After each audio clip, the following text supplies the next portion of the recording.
Hi, Hello, how are you? I'm doing good. Got a slight headache, but I think I'm not Oh, drinking enough water, but it'll get you, especially with the season change. I feel like the winter wind I'm noticing in my skin. I'm like, oh girl, we're gonna have to move from the oil to the shea butter. It's about that time. exactly. I've been noticing my hair is real dry. I'm like, oh Mm-hmm. Lord, I gotta, Mm-hmm. yeah, gotta definitely make sure I rev up that moisturizing routine because I already You, moisturize, but it's like you gotta rev it up. you I'm do. You just have to not take care. accustomed to being in cold weather. I That's right. usually Usually escape and go to Mexico, I think you mentioned, Yes, right? somewhere warm, somewhere Yeah. not cold. And so, And it's real yeah, cold this is my already this is in my Georgia. second this is my second winter and I'm just like, okay. All right. It's for the birds. It is for the birds. Because this is my second winter back, my third winter back. I Also, moved this is your back. third. Okay, this is my second. Um, but before that, I lived in Florida for about 4.5 years. So it's Okay. funny because my family will be like, why you bundled up? Because, growing up here, you're used to it. But I was like, oh, I must have been gone Florida long enough to acclimate because now You this do. feels freezing. I be looking like a little kid with a parka on. And it's, Listen, it's not that deep for them. I'm like, it's cold, it's y'all. Y'all cold. get used to it. It's cold. It's cold. It's cold. Okay, so you had a break. Tell me what I have you did. been? Yes, what have you done in the break to move the needle closer to reaching your real estate and financial goals? Yes. So I finished setting up my like email address type stuff. I Yay! yes, that was a big one. We have narrowed down because I'm getting a little support assistance from my dad. So we were narrowing down account options. So we're looking at one of the credit unions and Bank of America. So we narrowed it down on paper. Now I want to go in and talk to them. But I also had a question for you about that, Hmm. about accounts. Because I feel like I don't know if we talked about it or if I read about it, but being having some considerations around where you're going to do your banking account in an effort to possibly be helpful for when you're like purchasing or doing like active fund stuff. Um, I forgot what it was. It was like I think I read about this. Um, Basically, like if you're going to have funds coming into that space, making considering if you want to also have that be the space that you would maybe want to, I guess, set the mortgage up with or not, is the way that I kind of absorbed it. Does that sound accurate? You just need a bank account, a business bank account. So you need Mm-hmm. something that you can obviously, and this is kind of like a two-part thing. Okay. Banks, when it comes to banks per se, especially big banks, Okay.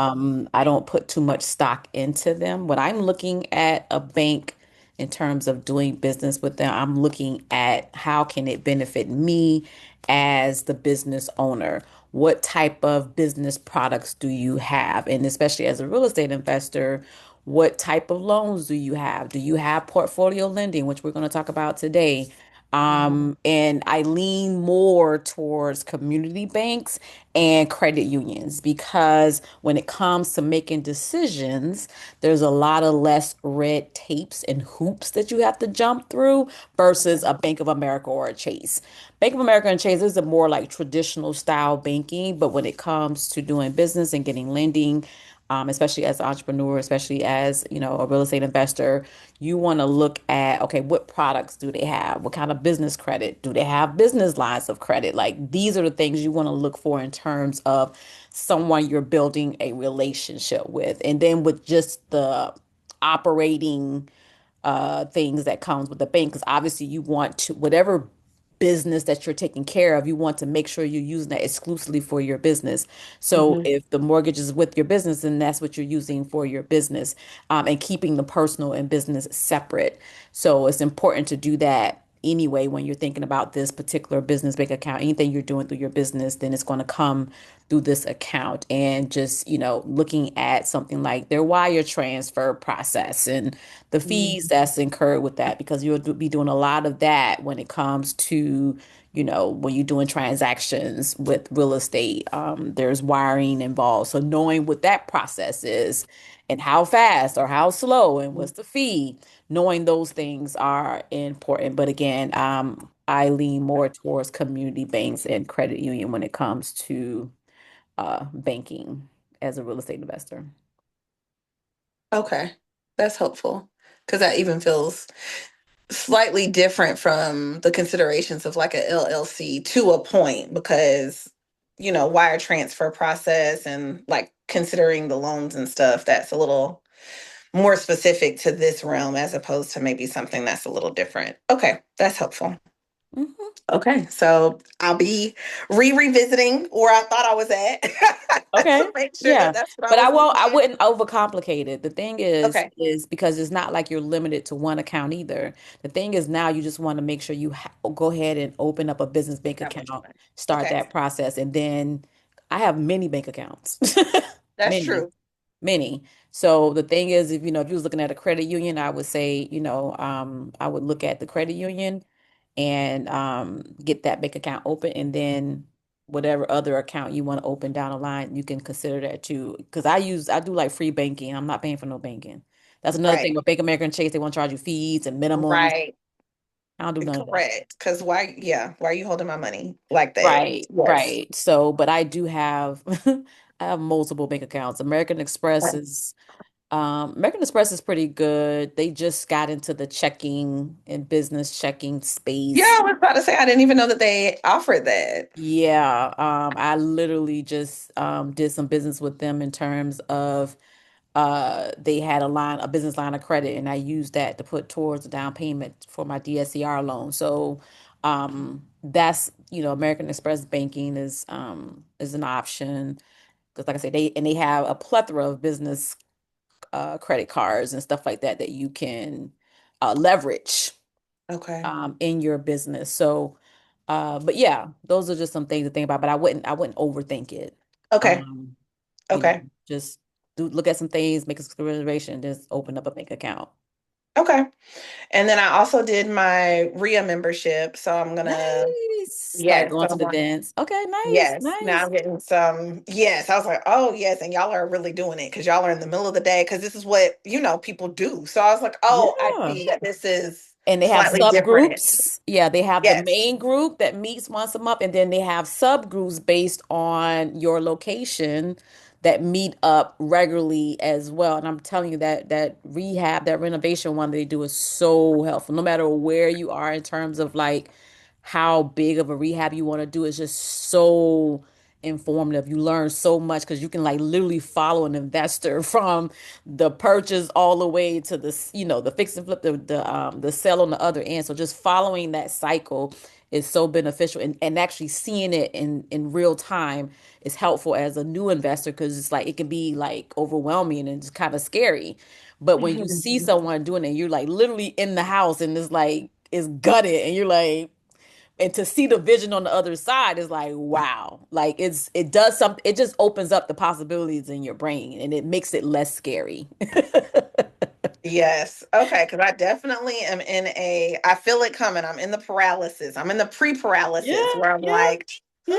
But you're still learning too. Like you're in the education phase, and that's okay too. Like I definitely, this is the one of the most important stages you need to be in. So it's you're just getting started, really. So you have to give yourself grace on that too. okay.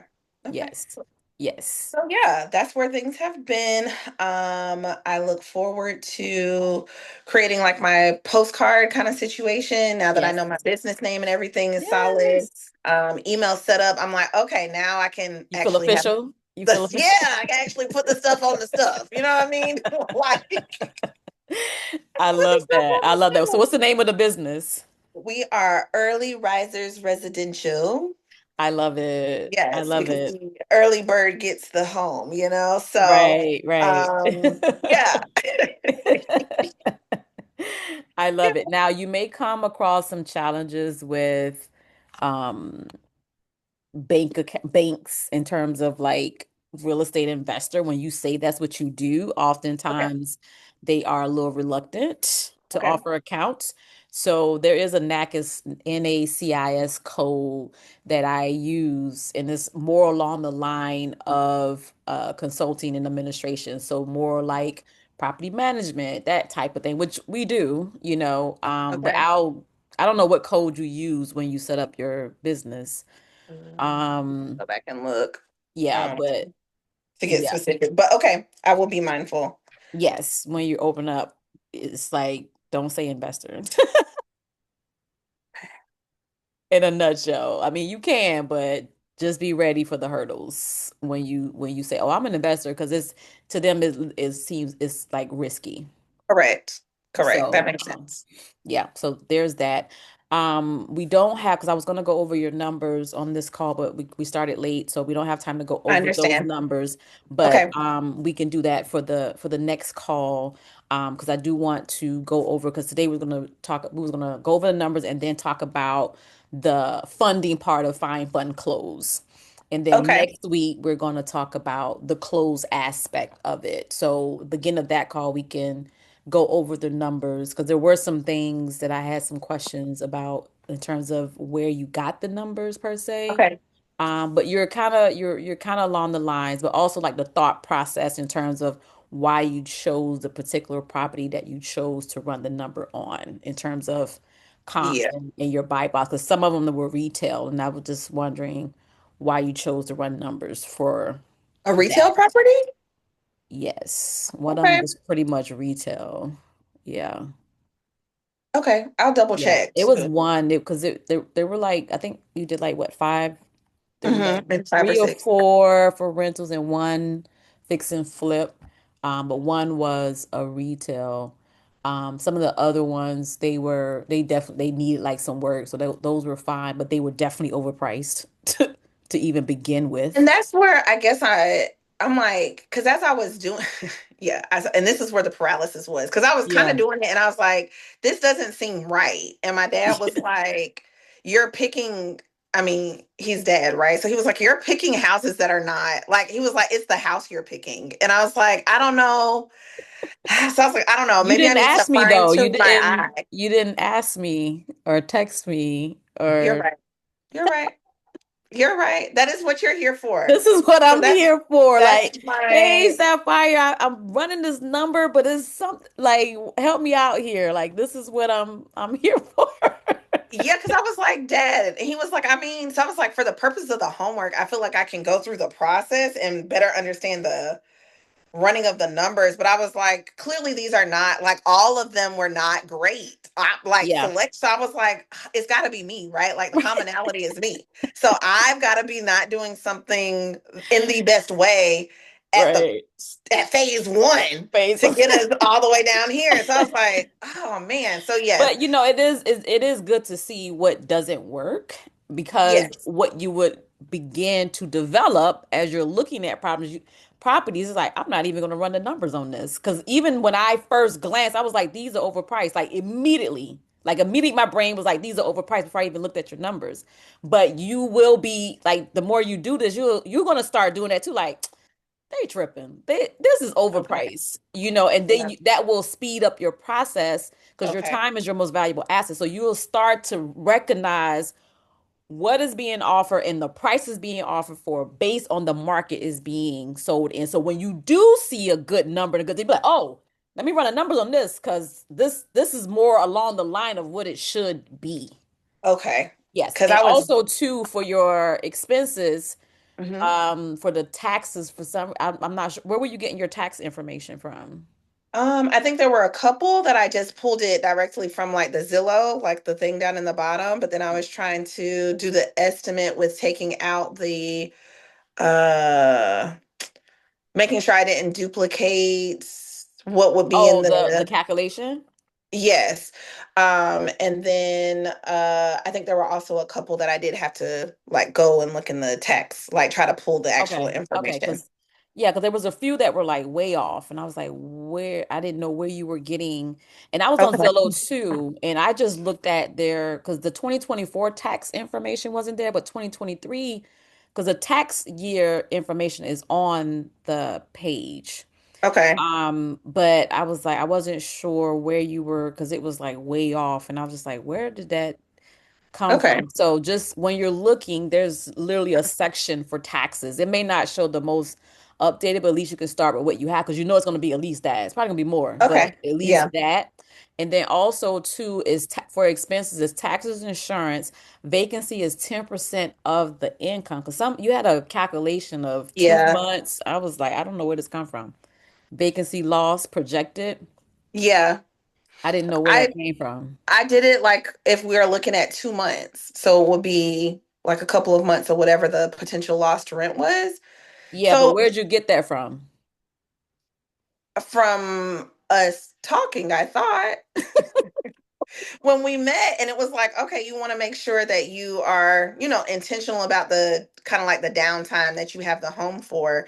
So you want to think about how long it would, realistically take for you to be able to do the things you need to do. And were telling me about like for the properties you have, because they're individual spaces, you maintain utilities for the totality of the year. So that's not something Mhm. that you're kind of considering to turn on and turn off. And so that's where I got that from. Yeah, so we have a very specific calculation for the vacancy and maintenance and repair. So remember, it's 10% for vacancy, 10% for maintenance and repair.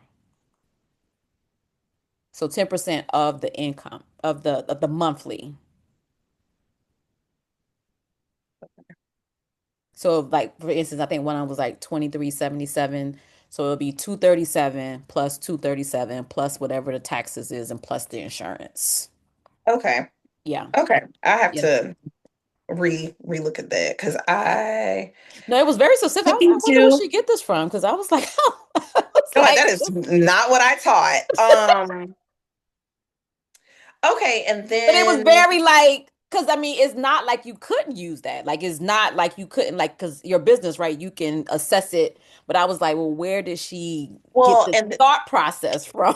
That's what And I then was in wondering. particular, I was like, that also became such a large value that I was like, this is really contributing in several spaces to essentially putting it in the red because it is such a Exactly. large amount. So then I was like, I don't know. But I was like, I'm Yeah. gonna turn in my work so she can see what I got. And if I have to redo it and tweak, then I will redo it and tweak. But at least I have a starting point on like, girl, no. But like, Right. okay, good Yeah, so thinking. it's But just girl, temp no. so it's like Okay, of course if there's HOA and all that stuff, but for it's the sure. taxes insurance if there's a HOA, and 10% for vacancy, 10% for maintenance and repairs. That's like the base for expenses. And for maintenance and repair is 10% of the monthly projection. Monthly Because income. with the Mayo, when we're talking about maintenance and repair, we're looking at the Mayo, categories. we're talking about rehab. We're not talking about maintenance and repair. I think I pushed them all together. Yeah, because yeah, in your numbers you had rehab in your expenses, and rehab wouldn't be a part of your expenses. And also, too, you didn't do any of the return on investment, the ROI slash cash on cash return, the COC. You didn't calculate that for any of them. And so that is where, for rentals, that ROI is where you will factor in the rehab. For fix and flips, the rehab is literally in the calculation. Okay. Okay. I Yeah. know I pushed all that together. Okay. I Yeah. will. Yeah. And No. we'll go over that Okay. next week. But I Okay. just but those are the things that just kind of stood out was like the that were just kind of like off a little bit. It was the maintenance, the vacancy 10%, Value. maintenance and Mhm. repair, and the rehab versus maintenance and repair. Because a Okay. rehab would be like a one-time thing that you would do. It wouldn't be something that you would do on a monthly basis per se. But that's where the maintenance and repair would come from, because there are things that you would have to do on a monthly basis that you just want to kind of set aside money for, just kind of like because you're not really sure, but it's good to have some money set aside, as well as having reserves for your property is not a bad idea either. For each property you have, I would definitely recommend having at least $10,000 in reserves, but that's not something that you have to like zero in now when you're thinking about running numbers. Right now, it's like, okay, let's set aside money for 10% for vacancy, set aside maintenance and repair. The rehab is going to be up front in terms of that acquisition, what you need to do to even get the project up and running, Mm-hmm. and get it rented. Just like there was one property that needed like a lot of work. I think that was the one that you used for the Mayo. Mm-hmm. So, but for that one, you use it was listed, I think, for like 295 or something like that. So for that one, you actually use the list price as your ARV. And remember, ARV is after the After. repair value.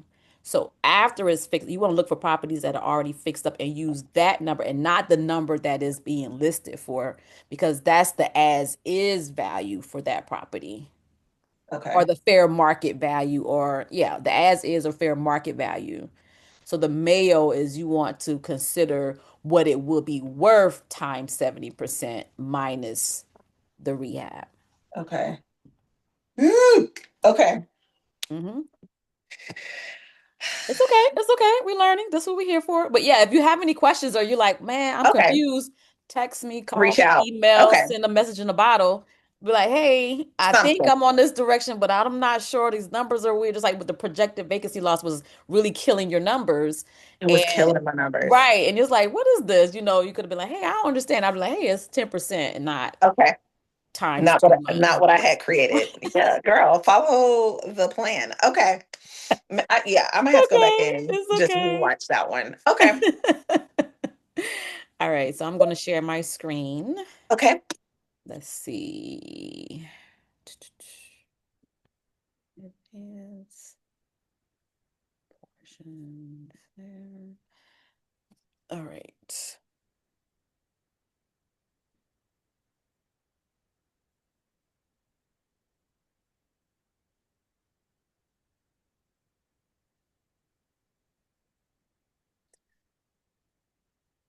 What do you use for your presentations? Is it Canva? Yes. It's funny because I was having a conversation with a friend and she had an intern at work and the intern didn't really know what PowerPoint was. And I was like, well, what do like what are people using? And apparently it's a option for Google Slides, which I like that's new news to me. I didn't know Google Slides was a Mm, thing. yeah. But she was like, yeah, like at school now they use Google Slides, but I've seen and my little cousin who's 15 sent me her Christmas list on a Canva slide deck. And I was like, And honestly, I feel like PowerPoint is now the granddaddy of them all. It's yeah, like it's the OG. And Google Slides and Canva slides, that's now Prezi. the new Hmm. age thing now, because I didn't know about Google Slides either until I just did a speaking event and the guy was like, oh, submit your slides Google Slides. I say what? And but one thing I love about Canva is that you can easily convert. You can go back and forth. I can turn PowerPoints into Canva slides. I can turn Canva slides into PowerPoint. I can also convert my Canva slides into Google Slides. So I was like, that's why I love Canva, because it can be easily converted in and out of all these different things that people are using now. But they all essentially the same. They just a different name, Yeah. really. Yeah. When you look at it, you're like, oh, it's kind of the same. You kind of get used to like which one you like, but because Canva is amazing because you design, you do so much in it, and Hmm. like one stop Hmm. shop for everything. So you can even record in it. Like it's yeah, it's my one stop shop for everything. Okay. Yes. Okay. I'm ready. Funding, because my brain has been waiting to get Funding. here. Yes. Yes, yes. So today we are going to go over the funding part of Find Fund Close. We've previously talked about finding deals that real estate marketing funnel, where you're going to get leads from, how you're going to run the numbers and analyze the deals to rule them out or rule them in. And once you rule them in, it's saying, okay, now I need to get in contact with the owner, set an appointment, go see the property, make an offer, close on the deal. But this is the obviously a very, very important part of that, because one thing you did see when you were running your numbers is that when you initially look at it, it's like, man, traditionally this doesn't work because we use a traditional model in terms of a mortgage with a 3% down, a down payment and all that stuff. The beautiful thing about knowing more than one way to fund a deal is that traditionally it may not work, but when you can get creative, you may can get it to work because um, there's less red tape, but also you have the power to kind of cultivate and create. That's why it's creative finance. Create and structure a deal that actually will work. So that's one of the reasons I did want you to see how the numbers looked when you do it traditionally, but also this is the power of creative finance because it's like, oh, this doesn't work, but does this work a different way? And so that's the beauty of all this. And so today is just understand various financing options and determine the most suitable ones for your real estate investing portfolio. Key takeaway is your financing choices should align with your investment goals, your risk tolerance, and your desired lifestyle. So, the importance of financing in real estate, leveraging, right? You can amplify returns using borrowed capital, again, using other people's money to make money, risk management, appropriate funding can mitigate risk. Also, flexibility. Different financing options offer varying degrees of flexibility and control. This leads to various questions, though, like what financing options exist for newcomers in the real estate field? Which financing methods align best with your specific exit strategy? Remember, you always want to have, multiple exit strategy, but you make your money on your buy. So knowing what you're buying and what you're going to do with it on the other end is very important, and that helps you decide and determine what financing that you're going to incorporate and use as well. How can you steer clear of the common pitfalls and create how can you steer clear of common pitfalls by incorporating creative financing into your real estate portfolio strategy? So first, let's talk about traditional, what we typically know. Typically, a real estate investment transaction follows a conventional path. The real estate investor discovers a property or a buyer. You purchased a home before, right? Yes. Yeah, so a buyer, you find a property, you can run the numbers, and if it all adds up, you apply for a mortgage or a deed of trust, depending on the state, and get approved, finalize the purchase. However, this process doesn't apply universally. Traditional financing generally favors home buyers. So, more often than not, investors must think outside the box to secure the best funding for your real estate deal. So, understanding the process. Before you can explore creative finance option, you first need to understand how traditional works. So generally, when it comes to traditional finance, there's four key players. You have the seller, you have the buyer, you have the lender, which is the bank or the mortgage lender, and then you have a closing agent. Mhm. Now, this is either an attorney or a title company. For the state of Georgia, we use attorneys to close. Some states use title companies, and that's why I say closing agent because some of my clients are in different states. But just know, because you may hear something say a title company, that's the same thing. But in the state of Georgia, we use attorneys to close our deal. So before the closing date, both the buyer and the seller would agree on a purchase in an amount. And usually this is done with a signed purchase and sale agreement. So you run your numbers, you make an appointment, you go see the property, you make an offer, and the I have a purchase and sale agreement inside of the Google Docs that you can use that if you go look at a property and both you and the seller agree to a agreed upon price and terms. So you're at the property, you sign, this is your agreement. Now this is not a this is not a contract. This is just an agreement between you and the seller, right?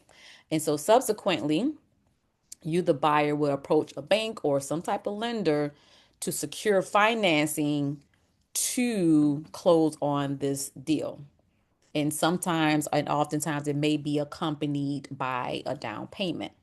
The closing agent, or in our case, the attorney, then oversees the entire closing process. During the closing, the buyer receives the funds from the lender. which are utilized to pay the seller. This transaction occurs in exchange for a promissory note, a warranty deed, and a mortgage. A mortgage is an agreed upon agreement between you and a lender that gives you the lender the right to take your property if you don't repay the money you've borrowed plus interest. Once the transaction is successfully completed, the seller transfers the deed to the buyer, finalizing the sale through the traditional financing. And so you have a purchase and sale agreement that then goes to the attorney. The attorney then does the title search. They do the legal due diligence and the lender, the money, this kind of goes into escrow. And then you come to the closing table. There's a HUD statement. The HUD statement is now your official statement that says, okay, this is what the buyer agrees to, this is what the seller agrees to, this is how much everyone's going to get paid. All that is on your HUD statement. And on the HUD statement, there'll be your side, your LLC, and then it'll be the seller side. And so once all the legal due diligence is done, you're going to also, in this time, that purchase and sale agreement is going to also give you due diligence to be able to further inspect the property based if you want to get an inspection or you want to walk through with your contractor. You have, and I recommend 7 to 10 days to be able to do that. So these things are happening simultaneously. So you have this agreement, you send the purchase and sale agreement to the attorney, they're doing their due diligence. You're also doing your due diligence in this time frame. And when you in this purchase and sell agreement, there is a earnest money, and it's Mhm. just good faith money saying that you're going to hold your end of the bargain in your agreement, and it can be anywhere from $1 to 1,000. But they say, make it fair when you are offering money and earnest money, but there's no set amount that you have to put on there. But the earnest money is just saying good faith. And so again, this is money that is held in escrow so you can hold your end saying that you're going to commit to buying this property. 7 to 10 business days is your due diligence. You're going to hear a term, earnest money going hard. Mhm. That means that you can no longer get that money back. Because in the 7 to 10 business days, say for instance, you go do your inspection and there's a foundation issue that you did not factor in, it was not disclosed to you. You're like, you know what, this is going to kill the deal. You have 7 to business days to back out of it without being financially responsible in terms of the earnest money. You can back out and still get your earnest money. It's called earnest deposit back or ED. You'll see that ED. But after the 7 to 10 business days or after the due diligence period, your earnest money goes hard, which means you won't get that money back.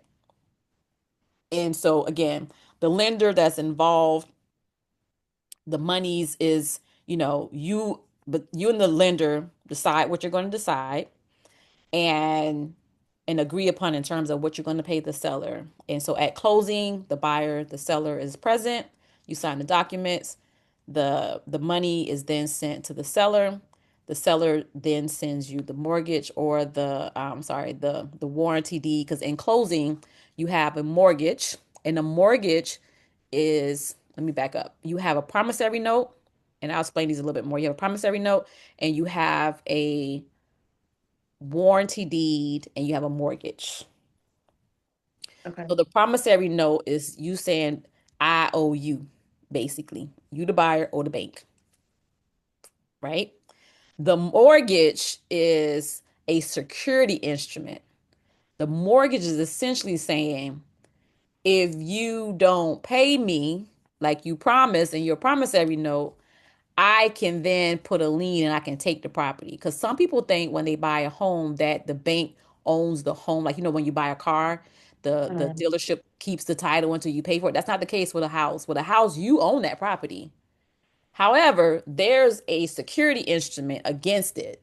If you don't pay them, that security instrument or the mortgage allows the bank to sell your property at a foreclosure to get their money. And then you have the warranty deed. That's basically your ownership, and that comes from the seller that's sent to you and is filed. The attorney files it, and then you get that within 30 days because it has to be filed in the court. So just a little bit more about those documents. Remember, you have your promissory note, your deed, and your mortgage. The deed, this is a document that proves ownership of the property. It transfers between ownership. And so grantor to the buyer, also known as the grantee. And then you become the grantor because you'll see these terms. And so Okay. the grantor conveys ownership of the property to the grantee through the deed. The grantor and the grantee are opposite sides of the real estate transaction, buyer seller, and I'm Hmm. sorry, seller buyer. And the grantor transfers the legal rights to own, use, and sell the property to you, the buyer grantee. This legal right is called the title. The deed is recorded in the courthouse, and the original is returned to the buyer a few weeks later. But then we have the promissory note. This is the IOU between the lender and the borrower. So whoever is a borrower on the note is personally liable for paying back the debt to the lender. The note is not recorded in the courthouse, so the original note is returned to the lender after closing. Then we have what we all know as a mortgage. This is a term that most people are familiar with. This is a document that gives the lender a security interest in the property until the note is paid in full. If the debt is not paid, then the lender can enforce the security and foreclose on the property. Does that make sense? Yes. Okay. Basically, if you don't pay, then that's how we wind up getting the foreclosure list because people get behind. Yes. So they're like, And then okay, mhm. we, and then we still need the bank is still because of the more, yeah, because of the mortgage. They're like, okay, well, now you've defaulted, but we still want money. So this is Yes. how we're going to get This is it. how we're gonna get it. Right. Absolutely. And by the way, the foreclosure list comes out on Friday, so I'll be sending that to you as well Okay. on Friday for January's foreclosure. Okay. So traditional financing options that we're familiar with, you have conventional mortgages. These can be fixed or adjustable rates, typically requiring, I think they've changed so much with conventional, as little as 3 up to 20% down. FHA loans, clearly you can get a lower down payment. Owner occupied is required though. Conventional, you can it could be not owner occupied, but the FHA, it must be owner occupied at least for a year. So that's something to think about if you were to go that route. Because again, as an investor, we want to be able to use all the options we have available. If we can get into a FHA, why not?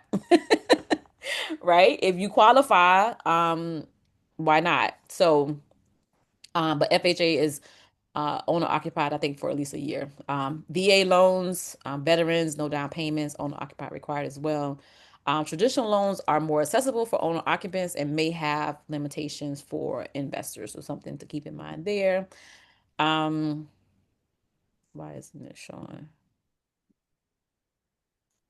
Hmm, un momento, because that's weird. 1 second. No problem. Oh, that's weird. There we go. It was so weird. It wasn't there. Yeah, I So saw it just randomly appear. I just thought you changed the appear, page. yeah. And Yeah. so Okay. again, FHA, just a little describe a little bit about the different types. This is a loan program insured by the government called the Federal Housing Administration. The actual loans are made by banks or other lenders, but FHA insures it and protects the lenders from losses that could result from borrower default. The program is designed to help low to moderate income families own their own homes. Again, the positives, low down payment as low as 3%. Credit score can be as low, I think it's 580 and still qualify for a normal program. Um, most times fixed interest, 30-year loans, 1, 2, 3, or 4 unit properties are eligible. Remodel loans are also available with the Hmm. 203K program. So that's something to look into, to consider as well. Where they will lend you the money to fix it up. Streamlined refinance programs available, can keep loan after moving out the property if you meet minimum occupancy requirements, which means you could keep it as a rental property. Again, remember that's that year minimum that they have on there, but it will be difficult to get a second one. So it's like, oh, if you can Right. use this card, use it and then move on to other options. Again, the negatives, uh, only available for principal residence, so primary residence, not necessarily investment properties. You may have higher closing costs and fees. That mortgage premium insurance, which is my understanding is for the life of a FHA because you're not putting that 20% down. So that's another fee that you have to incur Okay. with that. And so who is this for? Again, you must live in the home with this type of home with type of loan. It's perfect for any of the house hacking, which is a creative strategy, where you can, live in the property and rent out the rooms, co-living spaces, what they call it now.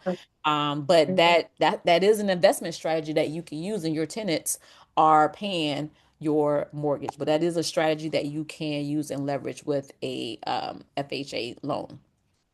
Next, we have, why does it keep doing that? Let's try this again. All right.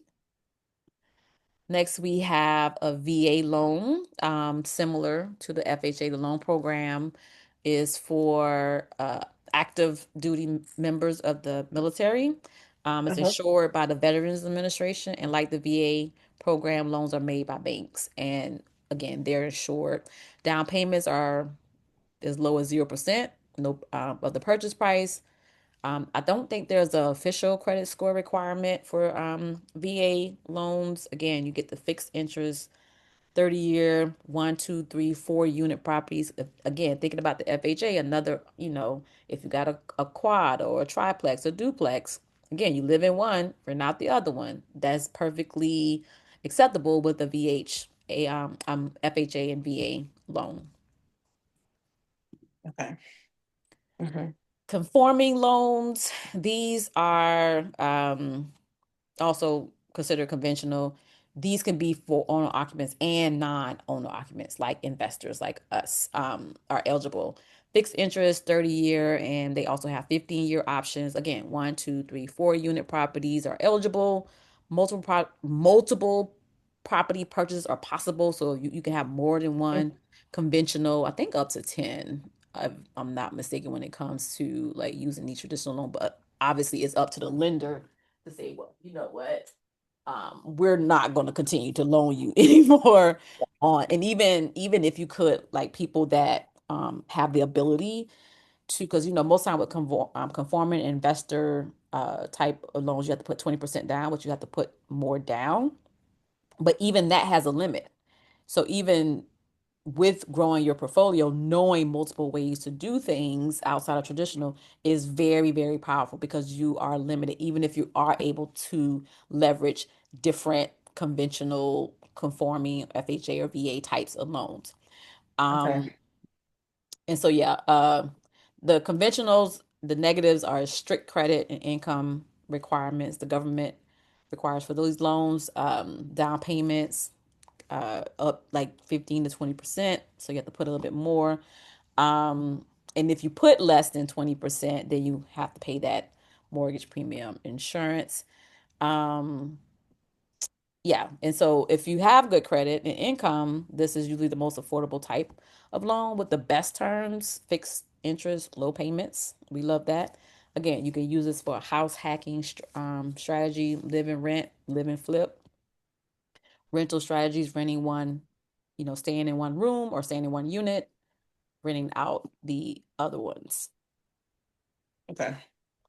Again, I talked about house hacking, but a little bit when I talk about different type of loans, but house hacking is a creative real estate strategy that involves purchasing the property, living in part of it, and renting out the rest. It's an attractive option for first-time home buyers and investors, offering a way to reduce or even eliminate your living expenses, At its core, house hacking is about buying the property, living in part of it, renting out the other half. The strategy can significantly lower or completely cover your mortgage payments and your other housing costs. And it's a savvy way to start in real estate investing, allowing you to build wealth and reduce your living expenses simultaneously. House hacking can also provide valuable experience in property management because you're living in it, you're managing it. So you have that experience in how to navigate and deal with that hands on, firsthand. And you can do this with any type of property, condos, townhomes, multifamily properties, ADUs, and more. The benefits is that You qualify for owner financing, which is the FHA and the VA conventional that we talked about, smaller down payments and smoother transaction in terms of, setting up a rental property. And again, with the FHA, you can get up to 4 units are considered residential. So that's a plus. If you can leverage that, I highly recommend it. Mhm.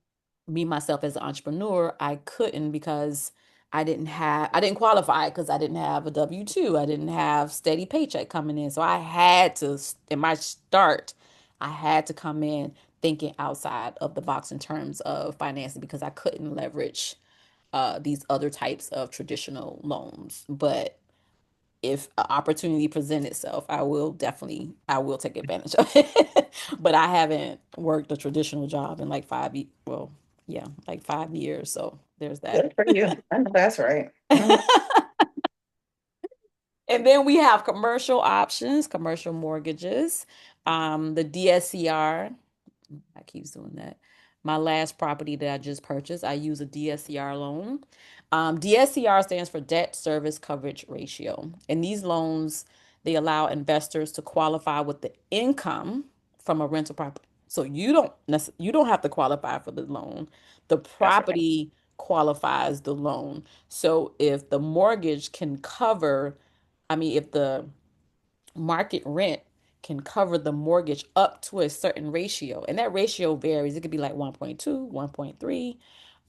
Then you can get approved for the loan. These loans are ideal for investors who hit a loan limit with other programs or Mhm. self-employed investors like myself. Loan terms are typically fixed for 30 years, although there are also adjustable rate interest only and 40-year programs available.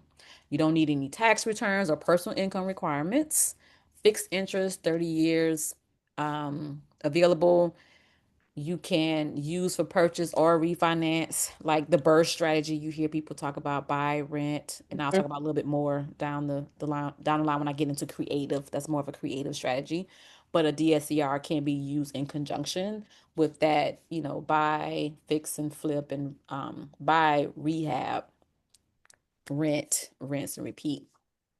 Um, it can be used as long term or short term rentals, 1, 2, 3, or 4 unit properties are eligible, and you can scale your portfolio faster. Not necessarily ideal for fixer upper properties that will need to use a different type of strategy.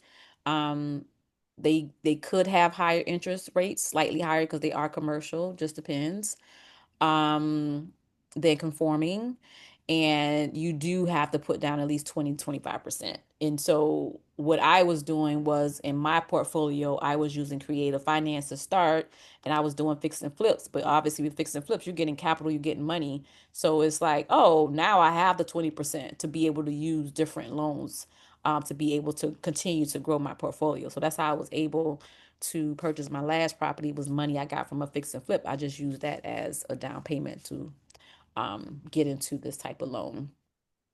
These are good for any investor who, again, you hit a borrowing limit because there is a limit to conventional or government backed loans.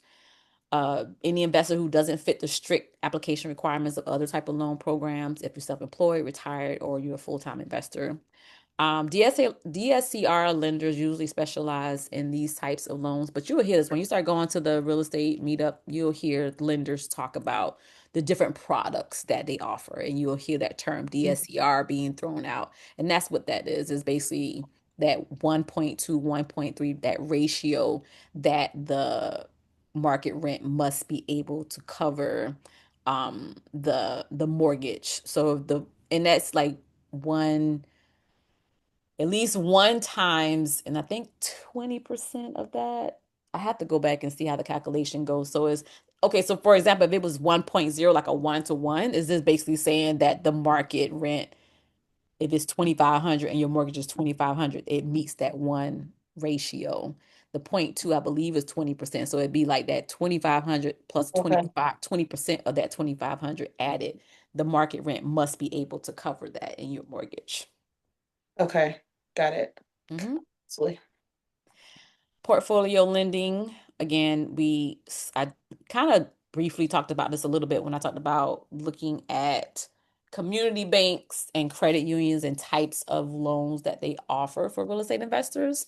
Portfolio lenders are local commercial or community banks who keep their loans in-house in their portfolio instead of selling them on to the open market. This means that the qualifying process is much less standardized and rigid than with residential mortgages. This flexibility with loan approval means you can often borrow more and you can borrow against different properties. So if you have multiple properties in your portfolio, you can borrow against them. And again, this includes uppers, 5+ units. Because let me clarify, is commercial properties, I should say, are because when you think of commercial mortgages, it's like, oh, these are mortgages that you get in your business name. But commercial properties are versus residential. Residential is 4 units or less. Commercial properties are five or Oh, more. okay. Hmm. So like mini. Okay. Yeah. Yeah. Got it. Hmm. And so these type of loans, again, they're less rigid, the process, easier approval, flexibility. But again, that comes from developing a relationship with the bank that you feel comfortable with and you've done business with them. You can get a little bit more creative with these type of portfolio lending. So now we can go into what is creative financing. Creative Right. financing refers to non-traditional methods of financing your real estate deal, often without the need for a conventional bank loan or a large down payment. These methods are essential for investors because they allow for greater flexibility and the ability to leverage other people's money to maximize your return. Because in real estate, of course, you need money to invest in real estate, but it doesn't have to be your money. So, creative financing in real estate refers to unconventional alternative approaches that individuals can use to acquire land or properties. Typically, investors or home buyer employ these methods to minimize their own financial contributions and secure better interest rates and better terms. The popularity of creative finance amongst investors kind of surged in the late 70s, so this is not nothing new. Hmm. Because believe it or not, in the late 70s, interest rate was 18%. Oh, And so people had to get creative when it came to buying homes because no one could afford to go in the bank and get an 18% loan. So, with definitely. stricter loan qualifications, the demand for innovative financing methods emerged. So, if Okay. you decided to purchase a home, but traditional banks deem you imperfect candidate due to factors like low credit score, insufficient savings for a hefty down payment, the following method presents valuable alternatives.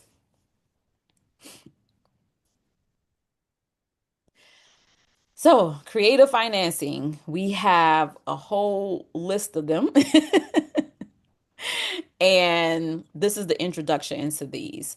And so here's a list of most common types of creative financing. In today's real estate landscape, again, it's crucial for you to have a range of financing option when it goes into a deal. Because if you're a one trick pony, you go in, it's like, oh, that doesn't work.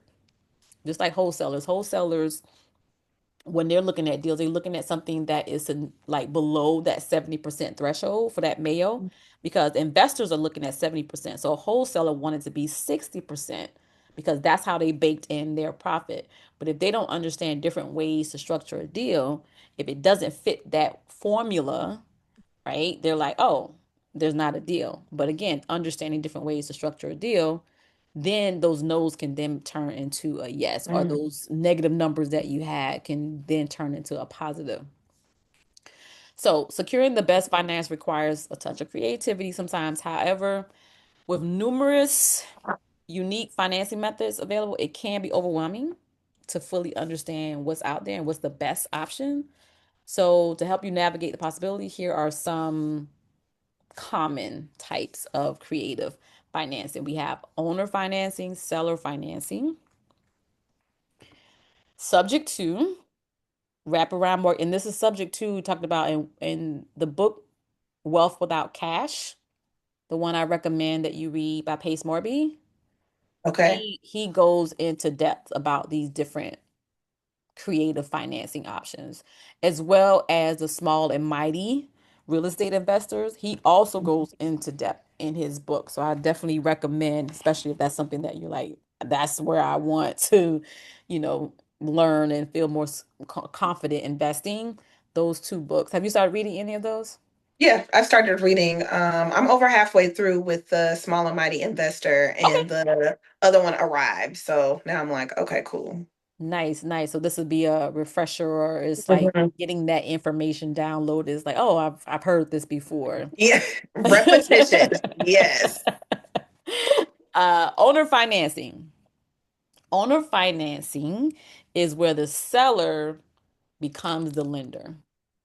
So instead of a traditional lender or mortgage, you pay the seller in installments over a set period of time instead of a bank. This option is particularly useful when the seller owns the property outright. That's why it's called owner financing. So basically, when you're looking at properties and they're free and clear, these are ideal because now you can negotiate with the seller to become the bank. You pay them the down payment, you pay them the monthly amount, you create a promissory note or agreement with them, and all this is done with an attorney still. It's not like you're across at the Waffle House doing this. You still will have an attorney.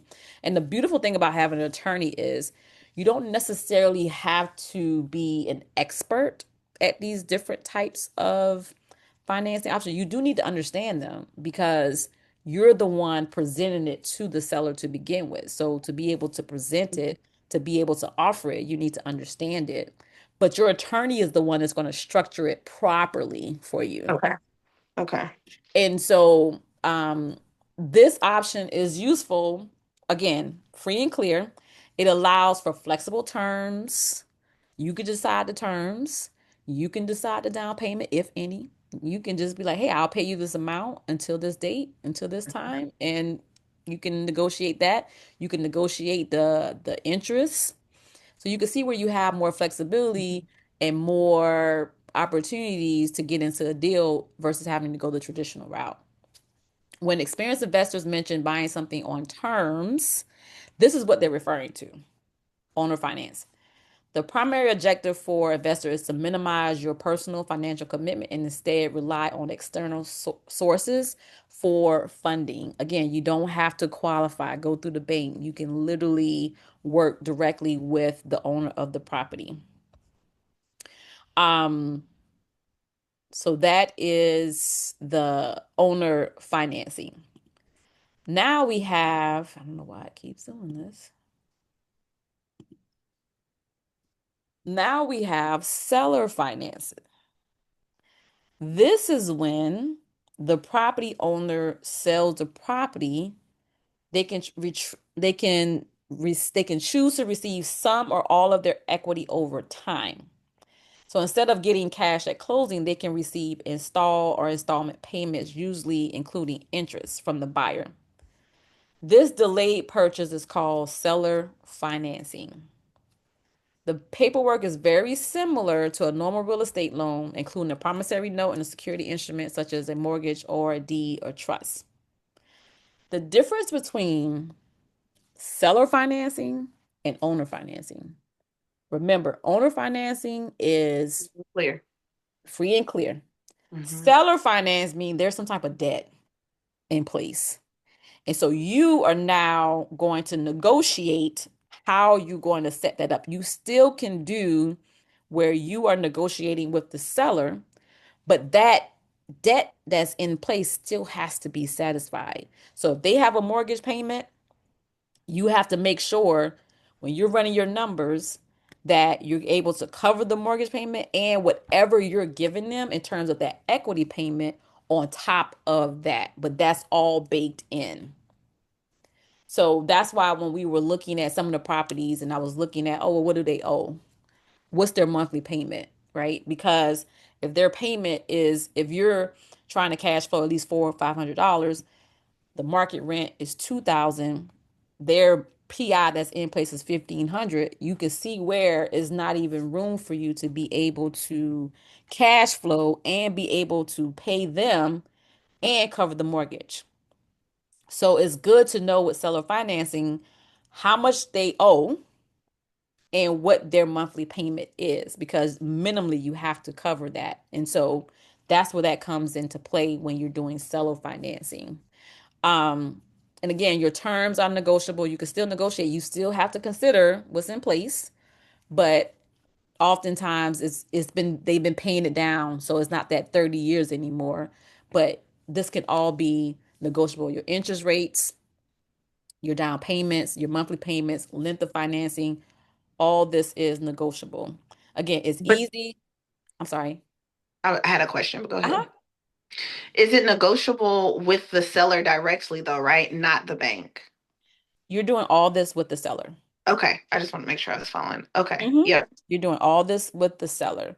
And because the bank is involved, you do want to make sure there's an understanding of making sure those payments, because you're paying the seller, because say for instance you pay the seller, but they don't pay the mortgage, right? Right.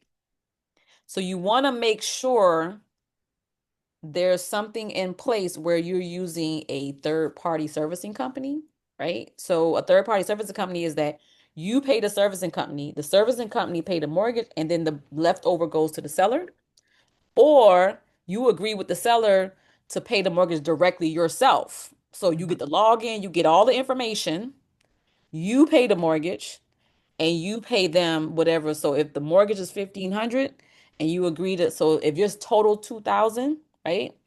It's like, okay, you pay the 1500 to the mortgage to the bank and they get the 500, the other 500. You pay them the 500. So again, there has to be a clear cut understanding of who is doing what. But to secure yourself, the most the easiest thing to do is to possibly do it through a servicing company where it's just you pay the servicing company and the servicing company just take care of the mortgage, or you pay directly. Like I've used, like, my properties are subject to, I just paid the mortgage directly. I have the login, I have all the information. I log in, I pay the mortgage directly. But that's how you cover yourself, is like you said, how do you make sure that that's being taken care of? Yes. And the assumption with the seller finance would be that the seller is no longer living in the property, correct? They're selling the property to you. Okay, that's what I thought. Okay. Mhm. Yeah, all this is you're buying the property, so they're not there. Yeah. It's just the Okay. way, remember that part of the players, that we're Hmm. now kind of like in that lender box and Got thinking it. outside of the bank. How can we replace the bank? Okay, we can put, instead of lender, we could put owner finance where the actual owner is the lender, or seller finance if there's a if they have a agreement with the bank, then the seller finance going there. But there's still the process of you buying the property from the owner. Okay. Got it. Got it. Got it. Got it. Got Mhm. it. Um, and this can fast, simple closing. And also, if seller wants or needs cash, well, you'll hear these things called non-recourse and Mhm. recourse. Recourse just means that you are held financially responsible. Non-recourse means that you're not held financially responsible if Okay. the loan is default. Because you'll hear this with credit unions often, sometimes the type of loan. So that's what that means. Again, the negatives are there's a learning curve to understand this because you have to explain it. Mm. Okay. That's yeah. Yeah, you have to understand, you have to explain it. And also, all these funding options creatively, there has to be some motivation. Hmm. There has to be some motivation. Either the property is distressed, the owner is distressed, they need to move quick. There has to be some type of motivation. When you see properties that are listed and they're listed way, they're overpriced, you already know they're not motivated because clearly they're not taking, they're not in a rush. to sell the property. They'll just let it sit until they get what they want. You don't want to waste your time with that. As an investor, you're looking for motivated sellers who want to sell their properties, who want to sell their properties fast, and you're coming in with a solution for them to be able to do that. But that's really the key to creative financing. And it doesn't have to be a foreclosure or anything like that, but distress, I mean, motivation is the key. Some type of motivation has to be there for them to really want to sell the property and selling it below value too. We don't want to Mhm. buy retail. Um, so who is this for? Any investors looking for easy, qualifying because you don't have to necessarily qualify for the bank for the loan.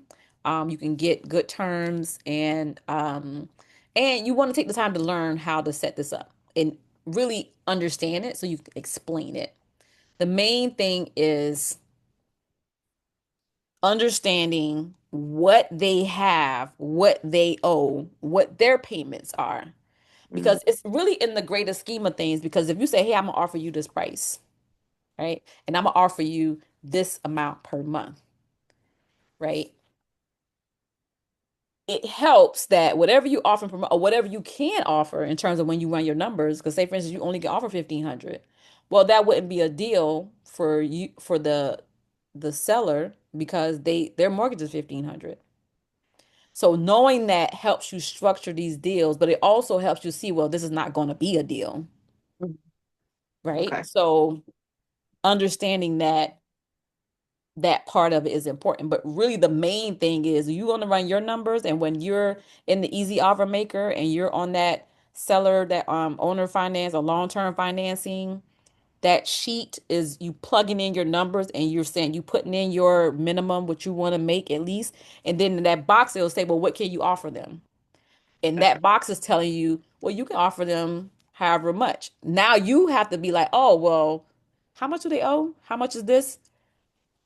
That's not gonna work. Or oh, it can work and I still can get my 500 or whatever you put in your metrics. So that's what that long term and the easy offer maker help you to see when it comes to owner financing and seller financing. It helps you break that down to see the most you can offer that seller in terms of financing. Because there's even, I don't even remember, there's a box for if they have a mortgage, that's what that box is for, to put that number in there. So it'll calculate everything for you. Okay. I'm having a hard time thinking what would be a scenario where the seller would be distressed enough to be on board, but the house wouldn't be owned outright. Does that make sense? Because in my head, it's like, okay, well, you're gonna. So I understand the benefit of why they would want some type of funds provided to them, right? Because they're no longer living in the space, so they need to be able to live wherever they're going to live. I would assume. But if you're maintaining the financing of the prop, like the would the property still be in their name? It sounds like yes. Out with the bank at least, although we would have like a different agreement Remember, with like an debt and attorney. ownership is two different things. That's right. Got it. So the Okay. debt will be in their name, but you will own it. Got it. And so an example to answer your question is, say for instance, you have a military family and the family is deployed and they need to move ASAP. So they don't have time to go to a realtor. They don't have time to put it on the market. Because you already know when you put it on the market, it's going to sit on the market. And if you do find a buyer, underwriting takes about 30 days. Hmm. So this is somebody that, for just one example of somebody that is like they need to move fast, and they also don't want to have two mortgages because that could be the case too. Like, oh, I Mm. need to move, but I'm about to buy a house in another state, and I got this mortgage and I can't sell the house. So that's a win-win because you're now paying their mortgage. They don't have two mortgages and they need to move quickly. If you have a divorce situation and maybe they can't even come to terms, or maybe again, there's a time factor. They need to do things quickly. You can come in with a solution Hmm. Okay. where you can close quickly. That's the thing. You can close quickly and you can negotiate the terms that they want in a short period of time.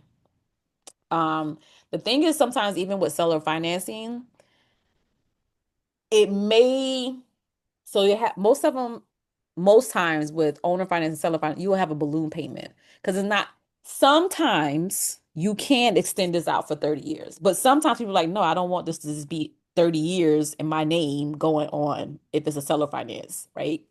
So oftentimes you may have a balloon payment where you like, you know what, I'm gonna pay you this amount every month for 5 years. At the end of the 5 years, I'm gonna pay you the remaining balance.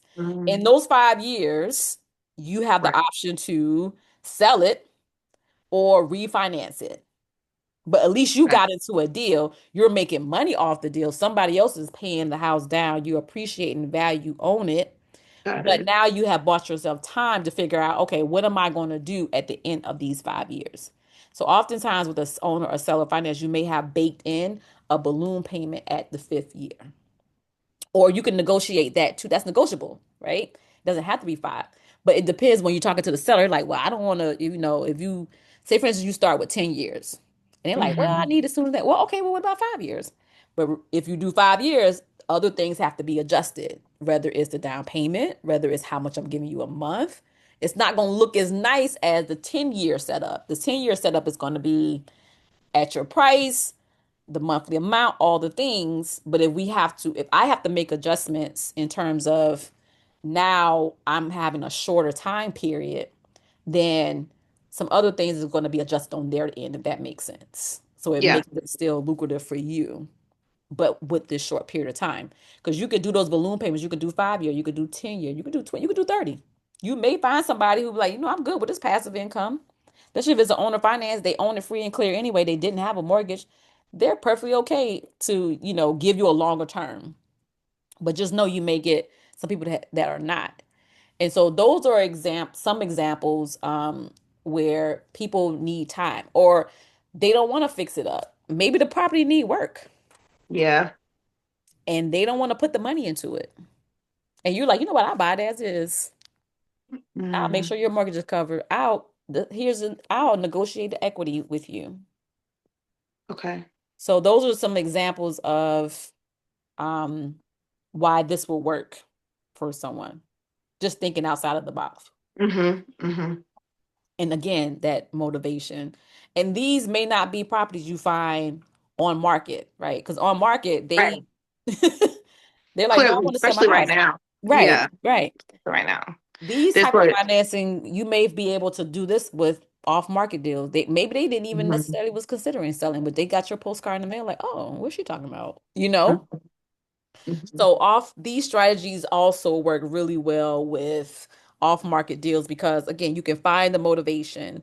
If you're looking at a property on market is retail or is overpriced, that these are not candidates at all.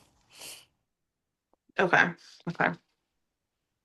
So subject to financing, this is what Pace Morby is known for, and this is what his book Wealth Without Cash. Subject to financing is when you take over the seller existing mortgage. So this is a type of seller financing, right? There's a type of seller financing, but the loan stays in the person's name, that the seller's name. This method allows you to control the property without needing to qualify for a new loan, just like the other ones.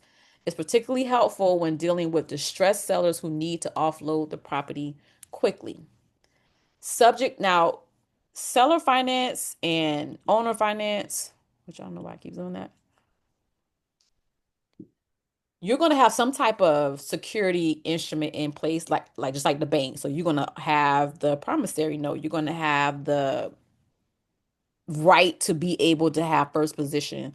What that means is that if you don't pay them, they can foreclose and take the property back from you. Okay. So they still, it's just like the bank, but you're dealing directly with the person versus dealing with the bank. So they still have protection. Subject to, they don't have that. It's literally you just taking over the mortgage. So there's no security instrument. There's none of that. But it is a type of seller finance, and this is where the foreclosure comes into place because foreclosure in the state of Georgia, 30 days, if that, right? So it's again helpful when dealing with distressed properties and distressed individuals. Subject to financing is when the investor takes rights to the title for the property while the seller is seller's existing mortgage stays in place. In simple terms, the real estate deal is subject to the existing financing. So if it's subject to financing deals, the existing finance is taken over by you, the buyer. However, the mortgage or loan remains in the seller's name and with the same terms. You can see where it sounds like, similar to, it is a type of seller financing because we talked about seller financing. This is a type of seller financing. And Okay. so a contract is established between the buyer and the seller to determine the terms of the agreement. With Okay. subject to financing, it's a good idea to purchase title insurance, which all your deals you should purchase title insurance because that's if something comes back and it wasn't picked up on the title, you're not held liable. This protects you. Subject to financing sounds risky for both the buyer and the seller. However, in some cases, the option is the best way to close a deal. For sellers facing foreclosure or they behind on payments, subject to finance means the mortgage can be bought up current. In these cases, subject to the finance may benefit the seller's credit because it's in their name. So it creates a win-win scenario, right? You get the property, you bring it current, it still stays on their credit report and you're making, and that's how you sell it, if that makes sense. Mm-hmm. If someone's in a foreclosure and they're like, well, I don't want the property anymore. Well, this is an option where you can restore your credit. You don't have a foreclosure on your record, preventing you from getting a house in the future. And you're able to walk away without losing the property because you're going to lose it anyway. Right. Right. So this creates a win-win where it's like you get something out the deal. You actually sold the property versus someone taking it from you. Um, the caveat or the I don't want to say the negative. It's not a negative. With a subject to there's with mortgages, there's this thing called a due on sale clause. And this is what mortgages or banks put in place to protect themselves.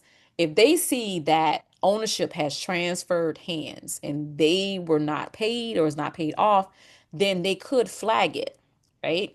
And so this is a risk that's associated with subject to financing. The likelihood of it happening is slim to none because at the end of the day, banks just want their money. So if you're making the payments on time, they're okay. But when you're dealing with credit unions or community banks, when you're looking at the foreclosure list and they'll say the type of lender or whatever, if you see those small, these are people that are more likely to do a subject to or do a due on sale clause versus a big bank. Because again, a big bank they just want their money. So if somebody's making the Mm-hmm. payments, they're okay with that. But a dual sale clause is something that can happen as a result of doing a subject to. But there are ways that you can protect yourself when you are doing that. If you put the property in a land trust, and a land trust is basically with real estate is instead of transferring to your LLC, you transfer to a land trust. You name it whatever you want. If it's 123 ABC Avenue. So what it looks like the owner is doing some type of estate planning. So, because when you put a property in a trust, you don't see who the beneficiary owners are. Your company would be the beneficiary owner or beneficiary interest. You have a trustee and beneficiary interest. So, putting the property in a land trust is another step or measure you can do to avoid the due on sale clause. Like my mentor, he said he's been doing this for 25 years. He's never had a due on sale clause. I've been doing this half a decade. I've never had a due on sale clause. Um, And do you think that's because you set up a land trust, or because you're just particularly mindful with the banking institution that's involved, or something else? well, I think it's a little both because the Okay. first time I didn't, I'm new, I'm learning. I didn't understand any of this, and I purchased the property and I put it in my LLC. And thankfully, it wasn't no due on sale clause. But I didn't learn about land trust until after I did my first deal. So so after that, subsequently, they went into land trust. But again, remember I told you just when you're dealing with big banks, the likelihood of a dual sale happening is very slim, not impossible. The times where I've heard people say the dual sale, like Pace Morby, I think he talked about one time it happened to him because it was a very small bank and they probably had two people that was looking at all the paperwork like, wait a minute, someone noticed it, right? And so that's what he said happened with him. But even with that, there's still things that you can do. You could turn around and sell a property because you own it at this point, right? It's a due on sale, but the bank is now saying, hey, we nose it cross hand, we want our money. You can sell it, or you can come up with a contractual agreement with the owner that's saying that no, they're like not a lease. It's not a lease, but it a lease option. You could set that up with the seller to show that you have an agreement to purchase it down the line, right? So there's still different Okay. things that you can do. So the point is not to let that deter you. For sure. Okay. Yeah, because again, but now you know there's land trust. And land trust, essentially your attorney will set that up. There, you don't I actually went to classes to learn about land trust and you can do the same thing too. But the attorney pretty much set that all up for us. But it's important to understand how that worked. But I did pay someone money and I went to a class and I took a course on setting up land trust. But that's how you can, want extra protection against that. But again, when I first got started, I didn't even understand that. But I Because didn't even for the know due on sale clause, it's typically a bank is just saying, since this property was it has been sold, now sold. we want a piece Yes. of the funding. No, basically they're saying they want their money because it's like they don't have an agreement with The their next agreement is person. with the owner, the previous owner, not with you. So they're like, oh Got no, we want our money, right? got it. That's what a Okay. due on sale clause is, and most mortgages have it written in there.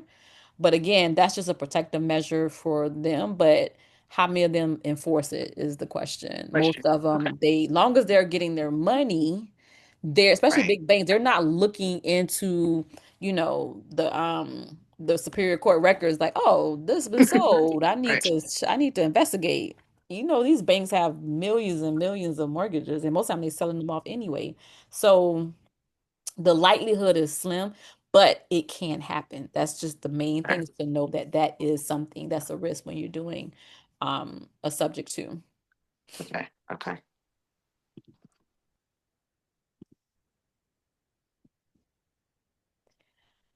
All right, so this is a duplicate slide. Um, do you have any questions about subject to? No, this was helpful because I do feel like I've read this. It's not in Pace More because I haven't started it. So maybe it's in the early investor book or just in like, looking at stuff and discussion posts and stuff. Hmm. And yeah, every time I hear it or read a little bit more, it becomes a little bit more clearer. Clear. So Yeah, this and was it's really, yeah. yeah, And it's very simple. It's really just subject to the existing finance. You pay the mortgage, you own the property, the debt stays in the owner's name. Most people will say, well, how is that possible? Right? Because most people think debt and ownership are synonymous. We don't right, think about it as separate. So when you separate it, then you can see it. But then the next question is, well, why would somebody do that? Why would they keep a debt in their name? right. If somebody losing their property, if they haven't paid their mortgage in 2 years and now somebody's coming to prevent a foreclosure on their record, they sure will sign up for it. Okay. So that's Yeah. the two things there is why would they do it? Well, they're distressed. And how they do it is two different things. That's the main thing. Okay. So, say for instance, there isn't a foreclosure. There isn't this looming thing that's about to happen in less than 30 days, but you still want to be able to create a seller finance scenario.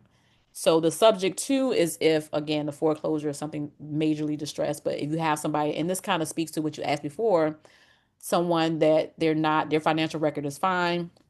This is how you would set up a seller to financing. I'm talking about seller to a seller financing outside of a subject to, because Okay. this now gives the seller protection. This now gives them that security lien that gives them that first position if they wanted to foreclose on you. Subject to, you don't have that. It's just straight, clear. You bring it current, you take over the payments. That's it. Mm. Wraparound mortgage is a form of finance in which the existing loan is incorporated into a new loan of the Okay. same or greater value, right? So the wraparound mortgage gives the seller a lien position so they can foreclose on the buyer if they don't make the payments, otherwise default. Functionally, the buyer makes payments to the seller who then continues to pay their original mortgage and keep any difference, if any. The actual payment arrangements can vary because there are different types of wraparound mortgages. So you can have a mirror wrap, which is called a pass through. And and just think about a mortgage, a wraparound mortgage. Like if you go to a seller, they got a mortgage in place, you create a mortgage around their mortgage. A Mm-hmm. mirror wrap is known as exact wrap. So there's no markup on the principal, no markup on the interest rate. So whatever their interest rate is, whatever their principal is on their original, your mortgage is exactly the same. It's a mirror. The main benefit of that is that if you don't pay it, they can take it back. But there's they're not making any money off of it. They're just not having to pay their mortgage, Okay. right? So there's no profit or anything for the seller. Then we have, and that really just depends on if there's any equity, if they upside down. There could be many reasons why somebody be like, yeah, sure, let's do that, right? I just don't want to have a second mortgage. Who knows? Mm-hmm. A equity wrap is increasing the principal balance. So what Okay. that means is an equity wrap, a portion of the seller's equity is financed in addition to the underlying debt. So if they Mm-hmm. owed 200,000 and you make them an offer of 250, right? So your offer to them is 250 in terms of buying it. 200 of that is already wrapped in a mortgage. And then your 50,000 is that 250 is added an increase on the second on the wrap, basically. I wish I could show you like a visual, but think about that. They owe 200, but you're making an offer of 250. So you're buying it for them for 250, but 200 of that is already within a financing instrument. So you don't have to qualify. You don't have to finance the 200, but you do need to figure out how you're going to do the 50,000. Either you're going to Okay. bring it to the table or you're going to get a private money lender or you're going to finance that too. That's possible. Maybe you got a business line of credit. Maybe you do it with the seller. So, right, you're saying, "Hey, I'm gonna make the payments of the mortgage you already have in place, and then I'm gonna make this monthly payment to you to pay down the 50." That's called a seller carry. So Okay. you can see Got there's it. several ways that you can finance that 50,000. Okay. And so in this Mm. arrangement, again, the seller becomes a lender. They're still the lender. And they finance to the buyer. Then we have a rate wrap. In this scenario, it's just that the interest rate is bumped up, right? Um, on the combined loan balance, and it may be higher than that of the first mortgage. What that does is now that's giving them a higher monthly payment, and that's how they're able to make money off the deal, right? Because if their mortgage is at 6% and you're offering them 7%, that whatever that 1% difference, that's being paid to them because that affects your monthly amount that you pay a month. So that rate increase, that's how they're able to make their profits every month, and that's how the seller is benefiting. Okay. And so a combination is where you increase the equity and you increase the rate. So this drives up the monthly price, and the seller keeps the difference between the original mortgage payment and the incoming payment from the buyer. um Real world use, is possible to combine the features of equity and rate wraps when selling. So say for instance, you bought on a mirror wrap. You bought a Mm-hmm. property from a mirror wrap. You can sell it on a combo. So I see. now you have another person involved that's paying you like more money in terms of the purchase price and the interest on the payment. So now you having three ways to make money in that deal. And you're kind of like the middleman. And now you're making sure you Mhm. pay and agree to that. But you have a security instrument in place. Because think about this is like when I talked about different ways to buy, different ways to sell. And then remember that box on the easy offer maker. You can come in with a mirror wrap, but you can also sell. You can rent it out. You can do short term, you can do long term, but these are different ways that you can do things creatively because it's not just for acquisition, it's also for exiting. Because if you Mhm. understand seller finance and owner finance, you see the benefit in it as the seller. Most people don't understand the benefit because they're not investors, but you as an investor, you're like, sure, I'll do seller finance. Sure, I'll do owner finance. These are my terms. This is how much I want, you know. Mhm. So you can Mhm. use these strategies on your exit. Obviously not subject to. You No. wouldn't do subject to because you want to make sure you got first position, a security instrument in place. If they don't pay you, you could take it back. But you can definitely use a wraparound mortgage. And so here we have a wraparound, a combo, right? So you have an investor, they purchase a property at 450, that's the purchase price. 15K goes to the seller plus 385,000 at 3.875% interest rate at 28.5 years remaining. That 385 is just the 15. That's like your down payment. So that's your purchase. You can sell it. This is that real world combo Mhm. where you acquired it with a wrap and then you sold it. So you could sell it for 415. So now that 15K that you came out of pocket to pay, that's now built in. Somebody else is paying it. And so 15K cash from buyer plus the 400K at 6.5% interest equity and wrap rate. So you charging a higher interest rate, see, Mhm. and longer term. So Mhm. you're making money on the purchase price, you're making money also with the interest rate and also with the how long the loan is. I see. So that's an example of how you can do that. Oh, It's giving you a hard time. I don't know why I keep doing that. Um, so that's owner and seller finance. Does that, I know it's a lot, but the Yes. gist of it is free and clear, and one is there's debt in place. That. Yes. And so with the seller, you can either do a subject to or you can do a wraparound. Now we have master lease option. This is a variation on the seller financing, but the option contract is like a purchase and sell agreement, but the difference is that you as a buyer can choose to walk away from the purchase and simply lose your option deposit. So you control the property, but you don't own the property, but you control it. So the seller, on the other hand, must sell to you at the option price during the agreed upon window of time. What that means is with a master lease option, you have a lease in place, say for a year, and you have the option to buy at the end of the year. Mhm.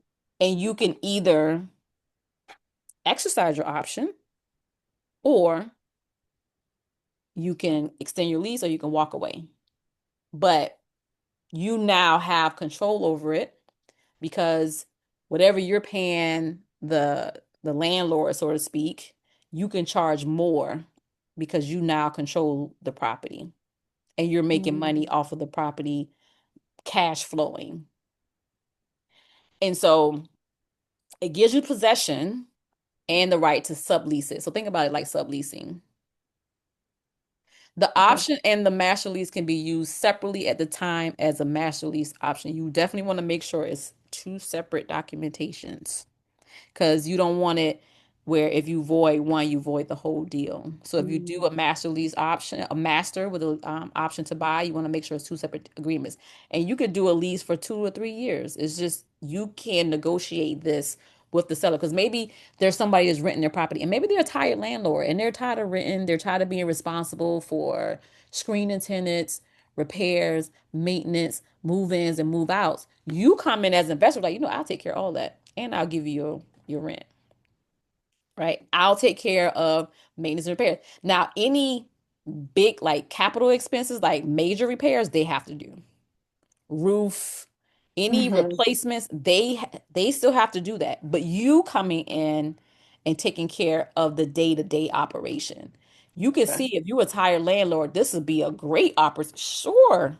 If you're like, I'm not ready to sell, but this sounds like it's a very lucrative option. And the other benefit of that is you can lock in a price in terms of that purchase price. So if you did a master lease option for 2025, you don't locked in the 2025 price, but you have a 2, 3 year lease, that price is locked in from 3 years Mhm. prior, right? So if it went up, if the value of the homes have gone up, you have locked in into that price.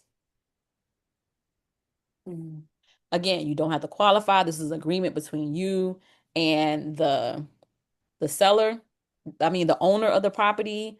No expensive loans, appraisals. You don't do any of that. And so that's the benefit. It's a type of seller financing, but you're now this one, you're not the owner, but you do control the property. Okay.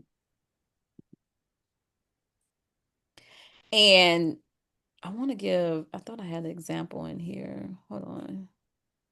I don't know why my slides are duplicated. It almost makes me feel like you're kind of like a property manager. Well, You are no, like a because a middleman. property You're a manager, middleman, not a property manager, but you become like the middleman because the owner of the property is like a bit more hands off at that point because you're the one who's navigating the you leaser. control it. You control it. So Yeah. because you control it, you control how much the rent is. Property managers can't dictate rents. So if Yeah. you have an agreement with the landlord and you say, okay, I'm gonna pay you $1,000 a month, now you can get a tenant in there for $1,500 a month. You can even charge them a deposit or whatever. Like you is like you own it, you control it, and you have the ability to buy it on the other end. And you've already made money off of it with the monthly the cash flow.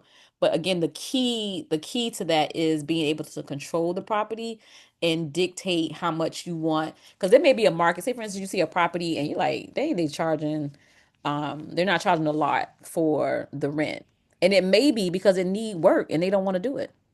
Right. So you can come in and say, okay, I'll do the work in exchange for not paying you rent for 2 months or something like that, right? You can negotiate that. I don't pay you, like we put contract December.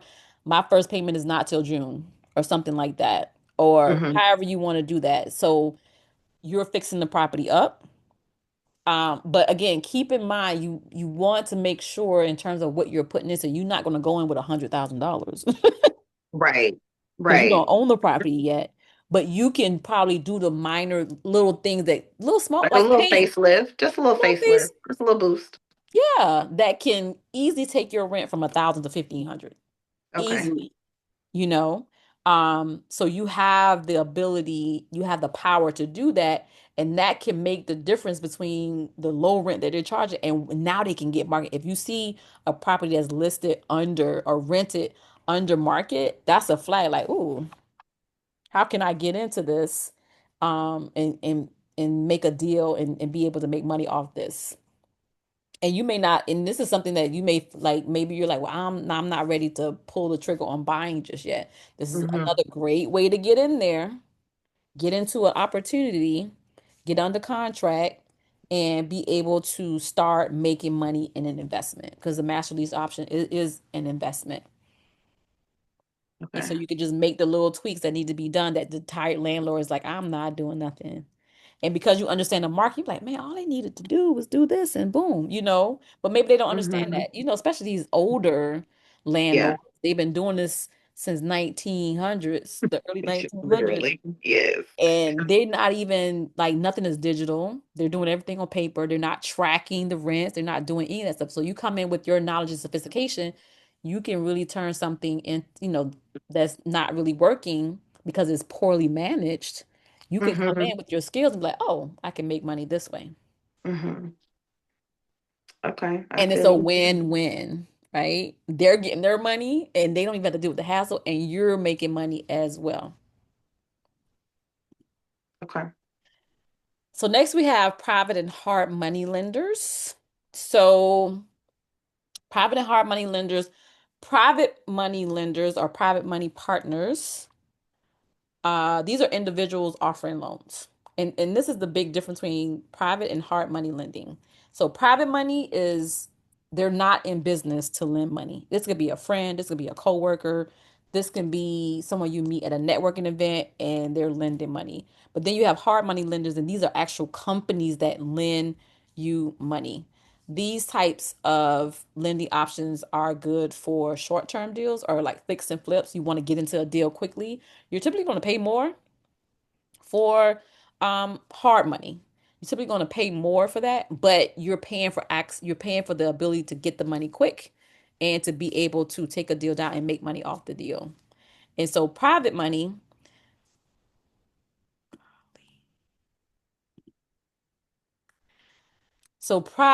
and this is a beautiful thing because even if people want to invest with you, right? You want to go into a deal, you don't have the money, but you create opportunity. That's why I say if you learn how to find deals, the money will find you. If you create opportunities for people, the money will find you because people can use old 401ks to lend money to you on your deals to get you in a deal, whether it's down payments, acquisition, whether it's rehab, right? You can set up and structure ways to be able to use other people's money to make money, but also you're creating a win-win scenario because now you're giving them money back in return, like a 10%, 12%, whatever you negotiate. Obviously, you factor that into running your numbers, but it's a win-win because it's like, okay, how can you help someone make money or return on their money that they're not getting anywhere else? And historically, the S&P index is like 8, 9%. I have to look it up because it changes all the time. But historically, it used to be like 9 to 10%. So you can at least offer that to someone who can come in and bring money for your deal. That's a win. And so that's the private money. Again, loans from individuals or self-directed accounts and self-directed retirement accounts. Mm-hmm. They're loaning their money, so they're private lenders through um from their institution. An institution is if they are lending you money from a retirement account.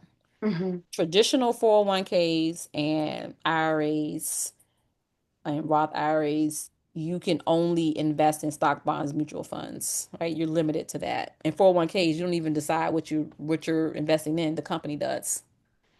But have you ever heard of self-directed IRA? Mm-mm. So self-directed IRAs are retirement accounts where you can invest in anything, real estate, businesses. You can invest in anything within a tax shelter, protected, except insurance and collectibles.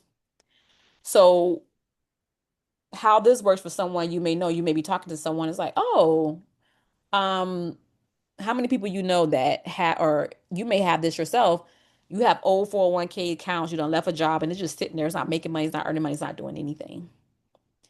People can literally roll this money over into a self-directed IRA and they can now lend you money on the deal. There are some exceptions to that when it comes to self-directed IRAs, like you can't lend, like someone can't, like your father couldn't lend to you, but your siblings can. So there's like direct lineage in terms of who can lend you money on the deal. But other than that, I would, when you have a chance, just look up self-directed IRA to see how they're structured and set up. But that's a great way for people that want to invest in real estate but don't have the time or the knowledge. But you coming in with your time and your knowledge, and now Mm-hmm. you found a deal that works. You just need maybe the down payment or you just need money for the rehab. Now you can create an opportunity for someone to say, hey, and it's not like you're asking anybody for money. Here's an opportunity for you to invest in real estate based on my experience. And so that's where private money come into play, or I call your money partner. So Anybody can be a private money, and you never want to underestimate when you're meeting people and talking to people. And obviously, this is important to have that relationships, right? Cultivate. That's why networking is important because now you're cultivating these relationships, but also telling everybody that you know that you invest in real estate because you never know. They may be like, "Oh, I just came across a lump sum of money." I literally just had someone tell me the other day, "It's like I just came across a lump sum of money. I don't know what to do with it." Mhm. So that's why it's important to share, to network, to tell these things because you may have a private money partner out there that's ready to invest, right? As you're learning the business, obviously. Now, hard money, again, this is someone that's in the business of lending money.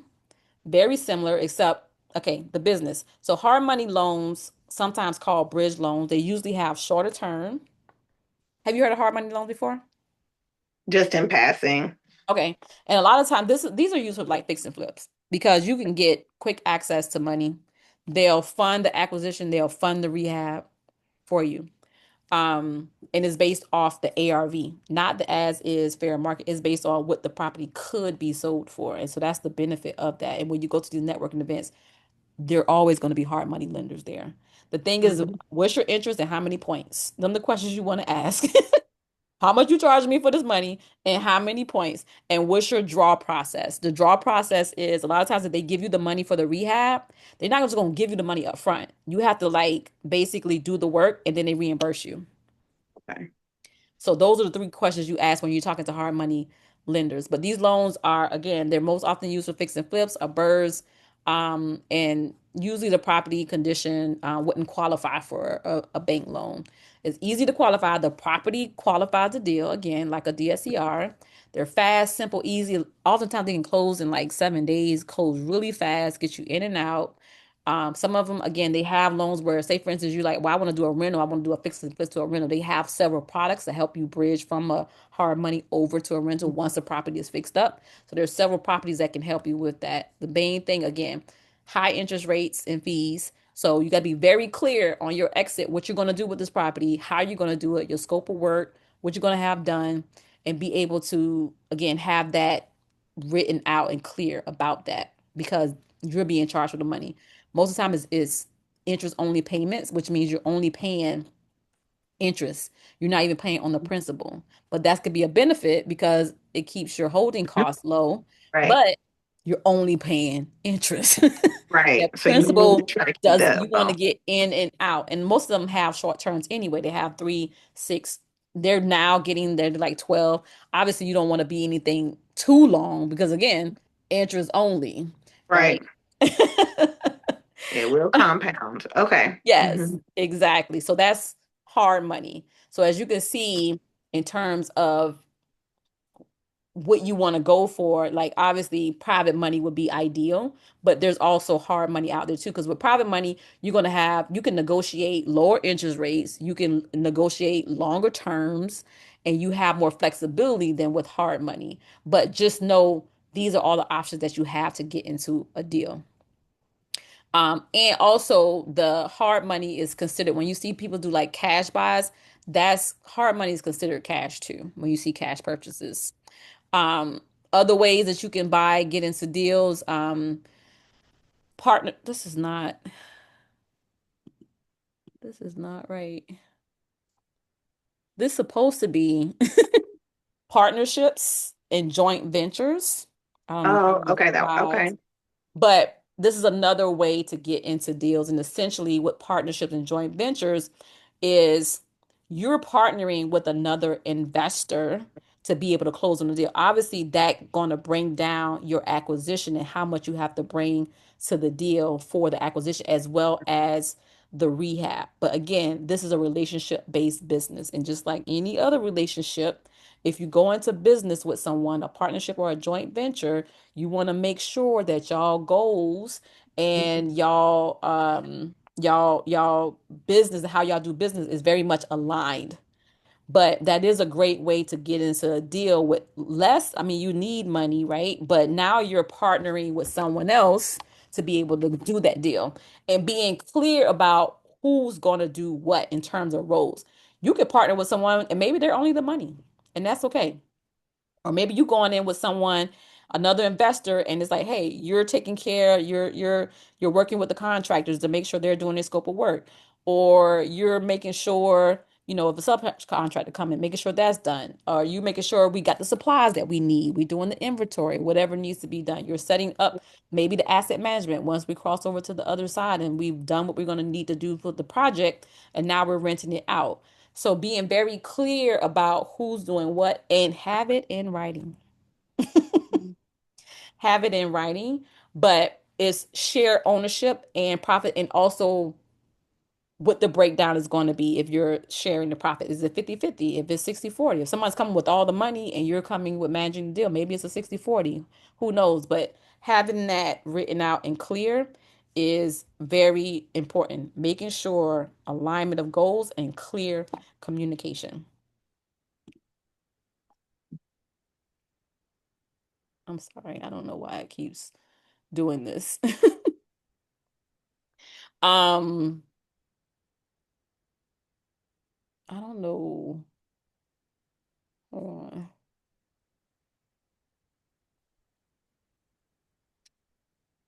My slides for some reason are duplicating. So we go back to the cash savings, which I don't know why I have that on there. Okay.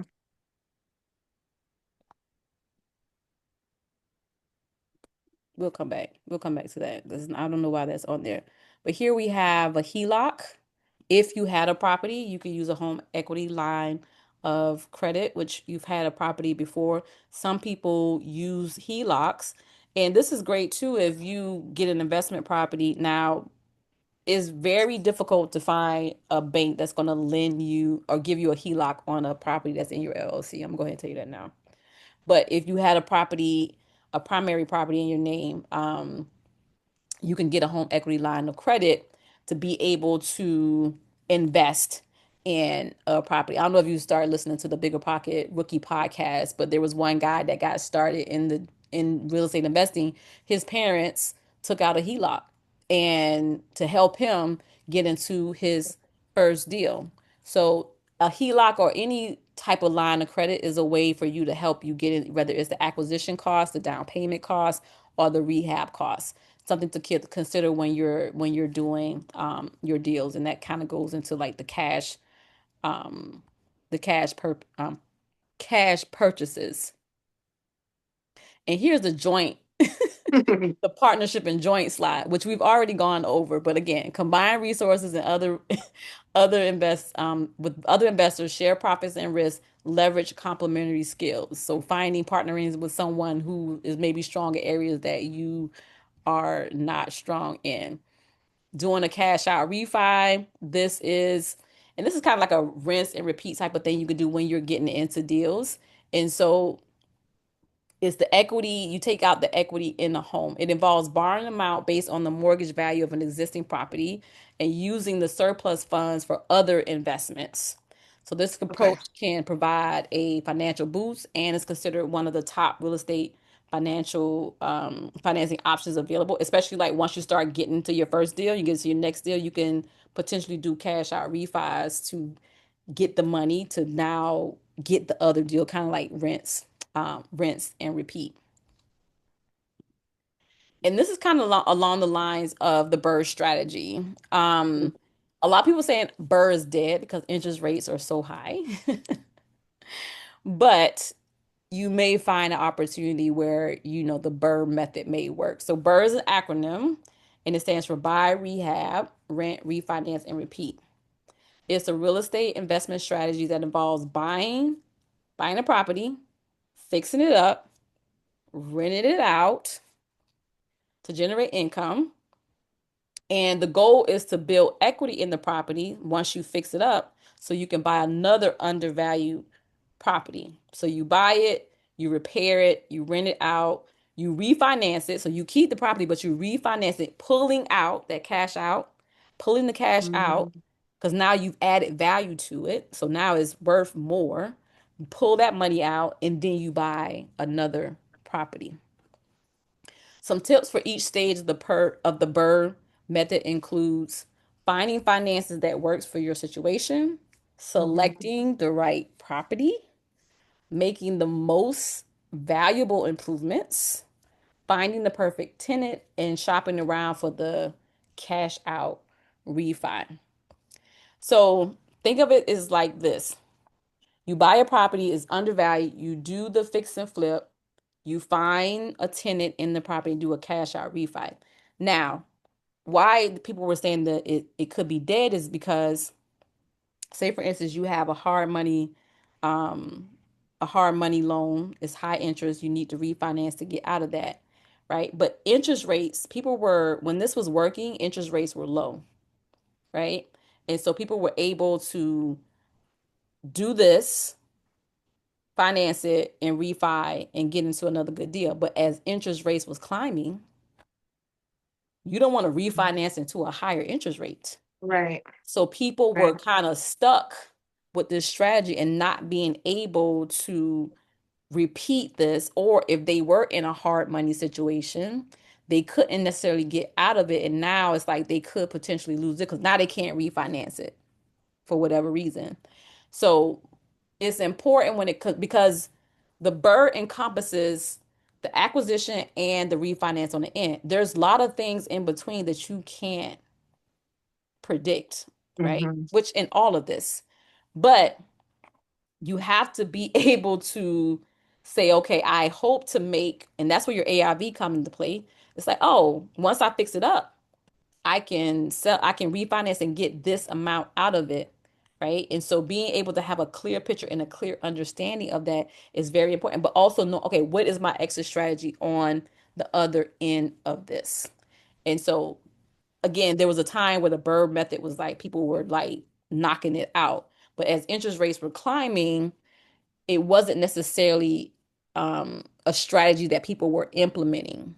But you can still find good deals to be able to do this, especially if the interest is right when you get into the acquisition. Like, okay, I got a pretty decent interest, and you down the line, you can predict that, okay, when I refinance, this is the interest rate that I'm going to go into. But in a nutshell, is buying the property undervalued, adding value to it. Now you're going to increase the value of the property. You rent it out, and then you refinance to pull the money out. So whatever money you put in and whatever you made in terms of the appreciation, you take that money and you do the same. Okay. You repeat it basically. And you keep the property and now you have a tenant in there and you rinse and repeat. Okay. Mhm. And this is the self-directed IRA that I talked about before. Again, you may have an old 401k. Now you can't lend to yourself, but you can lend to other people and you can make money off of it. So now you can become a private money lender and make Mhm. money that way by lending to other people deals. I know when I got started on the little 401ks, I rolled them right on over and I started lending money to people on their deals and making money that way. And it's in a tax shelter. But if you're talking to Mhm. people that want to get into real estate, want to invest in real estate, but they may think they don't have any money, or they're like, okay, what are my options? This is something that you can talk to them about, like, oh, do you have an old 401k? Did you know that you can roll that money over and begin lending money to people and they're just and it's in a tax shelter. And the good thing about this is like they can't use this money until they retire anyway. So now you can get long-term Right. terms and use of this money, and you could be making payments to them in terms of interest only, or you could do lump sum. You're like, okay, because I've used this strategy before with fix and flip deals. Is like, okay, 3 months, 6 months, but you can do this as a long-term play as well, long as you're paying them, either you paying them on monthly interest only, or you paying them a lump sum at the end of the term, or you just Mhm. continue to pay them like a certain amount every month. So you decide how you want to structure it in terms of what they're getting in terms of payment. But again, this money, they can't use the money anyway. And because it's an 401k, they can't contribute to it. They can't do anything. But in the self-directed IRA, they can now make money on it.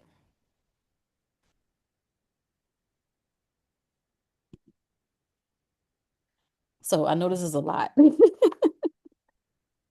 Yeah, yeah, yeah. This is Mind is blown. Yeah, yes. but Yeah. helpful.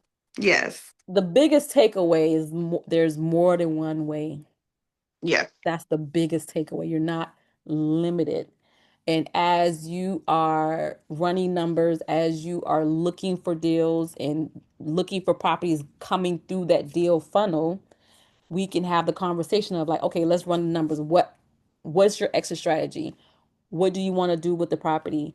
What numbers will work? And we can start structuring deals, different ways to structure deals to be able to make an offer to a seller. And you can start seeing this in real time and in real life. That's the best thing is to Okay. see this in real time. So getting those leads, running the numbers, that's how we can be able to implement this and put it in like application.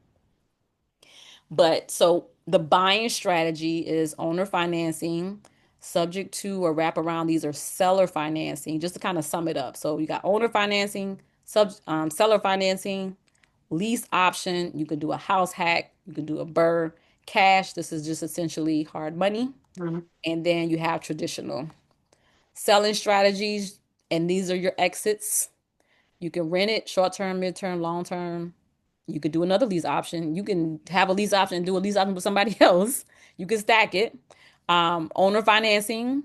You could do retail. You could do wholesale. You could even do rent by the room and co-living spaces like pad split, which is Mhm. basically a rent by the room type of model. Mhm.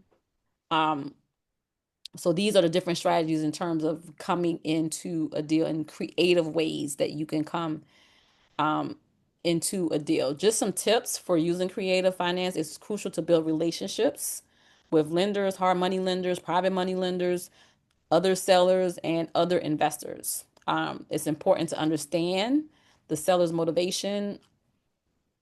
That's if I can't stress it enough. That's why when we talk to them, like, okay, why are you selling? You want to Mhm. pick up that motivation. If they don't sound like they're motivated to sell, keep it moving. On to the next one. Always ensure you fully understand the terms of your agreement and have a well thought out exit strategy.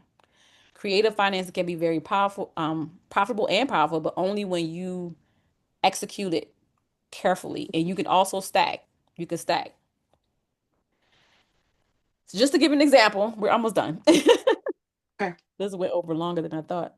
So just to give an example, case study, this is my very first property that I bought in Savannah, Georgia. This was a foreclosure that I turned into a midterm rental that I rent by the room. This was on the foreclosure list. I sent a text message campaign to everyone on my list. This seller responded back to me. She had already moved out the property. She was like, I don't even care. I don't move to Alabama. I don't care what happens. I said, well, wait a minute, sis. You know, I can create a scenario where you don't have the foreclosure on your record because there's a VA loan. It's like you don't have the foreclosure on your record. You Mhm. would be able to not have that on your record. She hadn't paid her mortgage in 2 years because soon as COVID hit, she lost her job, which she bought her property right before COVID hit. So purchase a property, COVID hit, she ain't pay her mortgage in 2 years. You know they had the moratorium too, so people wasn't paying. Mhm. So it Mhm. came a point where it's like, okay, now you have to pay. She didn't have the money. She pretty much abandoned the property. I went to go look at the property. She was behind about $12,000, I believe.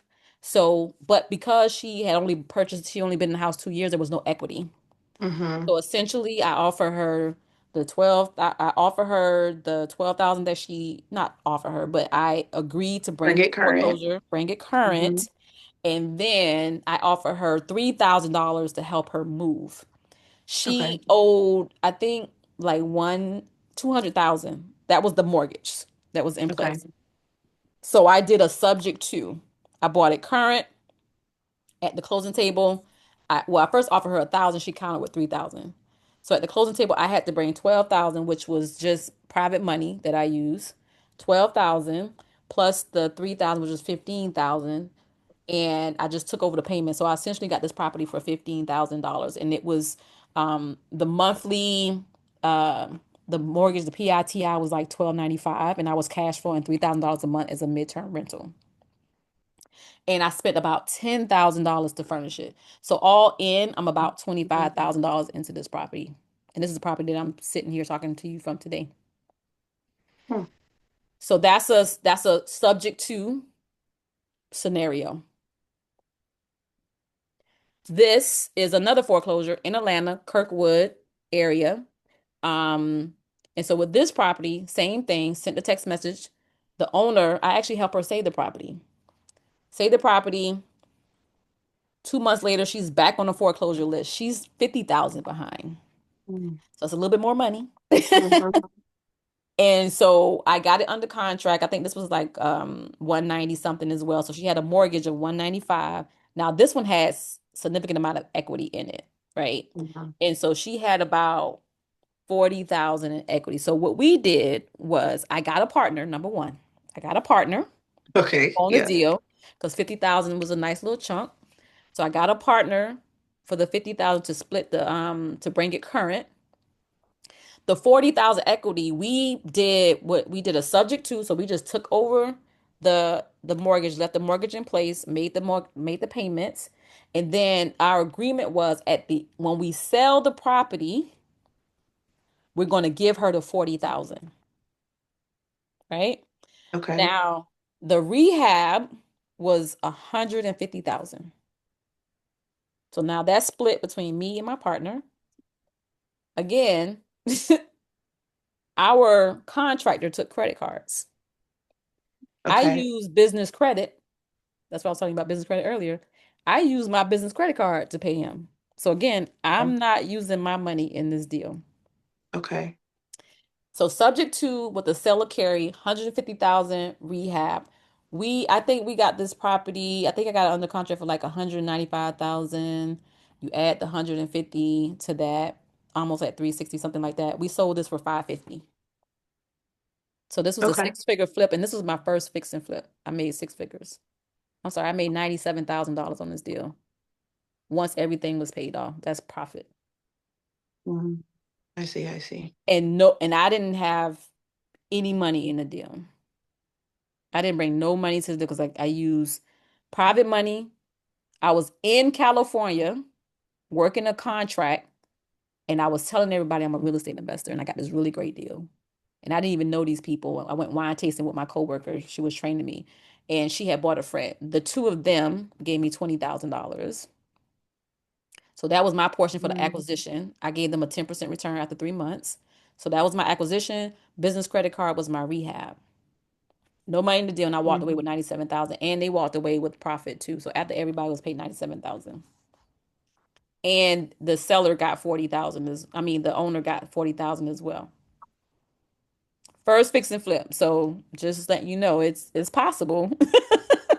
And with no money, Yeah. just I'm like, using okay. Yeah, using that's the part. creative. I'm like, okay, okay, okay.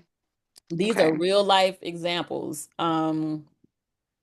And so, in conclusion, creative financing, many opportunities to grow your idea portfolio. Again, it's just practice. It's That's why it's important to do that. Find your leads, run your numbers, and then we can work through these things to kind of help you wrap your mind around what your options are and Mm-hmm. understanding how to structure these deals, but also knowing there's an attorney involved too that's going to help you with all this too. Right. Any Okay, yes. questions? This- Sapphire, no, my mind is blown. That the case studies were really helpful though, because it immediately when you're talking about the credit card, I'm like, oh my gosh, right? But I think that's one of those like I don't know if it's cultural or just personal, where it's like, cash is king. You can't be out here running up your debt and like it's all these podcasters and other spaces where it's like, oh Mhm. yeah, just use your business line of credit, get rich, almost like a get rich quick. It almost feels like it's a scheme, right? Like, but it's like, oh no, that's how it's being done effectively. Exactly. And Um, leverage is the key yeah. because when we think about debt, most of us aren't using our credit wisely. I'll say Mm-hmm. that. And we're buying, excuse my French, stupid shit. But Mm-hmm. imagine if you took your credit and bought an asset Mm-hmm. and the asset pays the debt off and then the asset pays you. Right. That's where the leverage comes in. We have to start leveraging our credit to be able to create and build wealth. Use it wisely. Once you understand how credit and debt work and you understand people are building wealth off of debt, but good debt because they're buying assets, they're not buying the latest Mm-hmm. iPhone or the latest bag or latest shoes because those things are make you buying liabilities. But imagine if you took your credit and you bought assets with you bought properties with it, and these assets are paying the debt off. You're not even paying the debt. You're using other people's money to make money, and that's what that's really all about, being able to leverage on so many different levels. I've used business credit, I've used business lines of credit, and again, my tenants, somebody else is paying that debt, not me. Mm-hmm.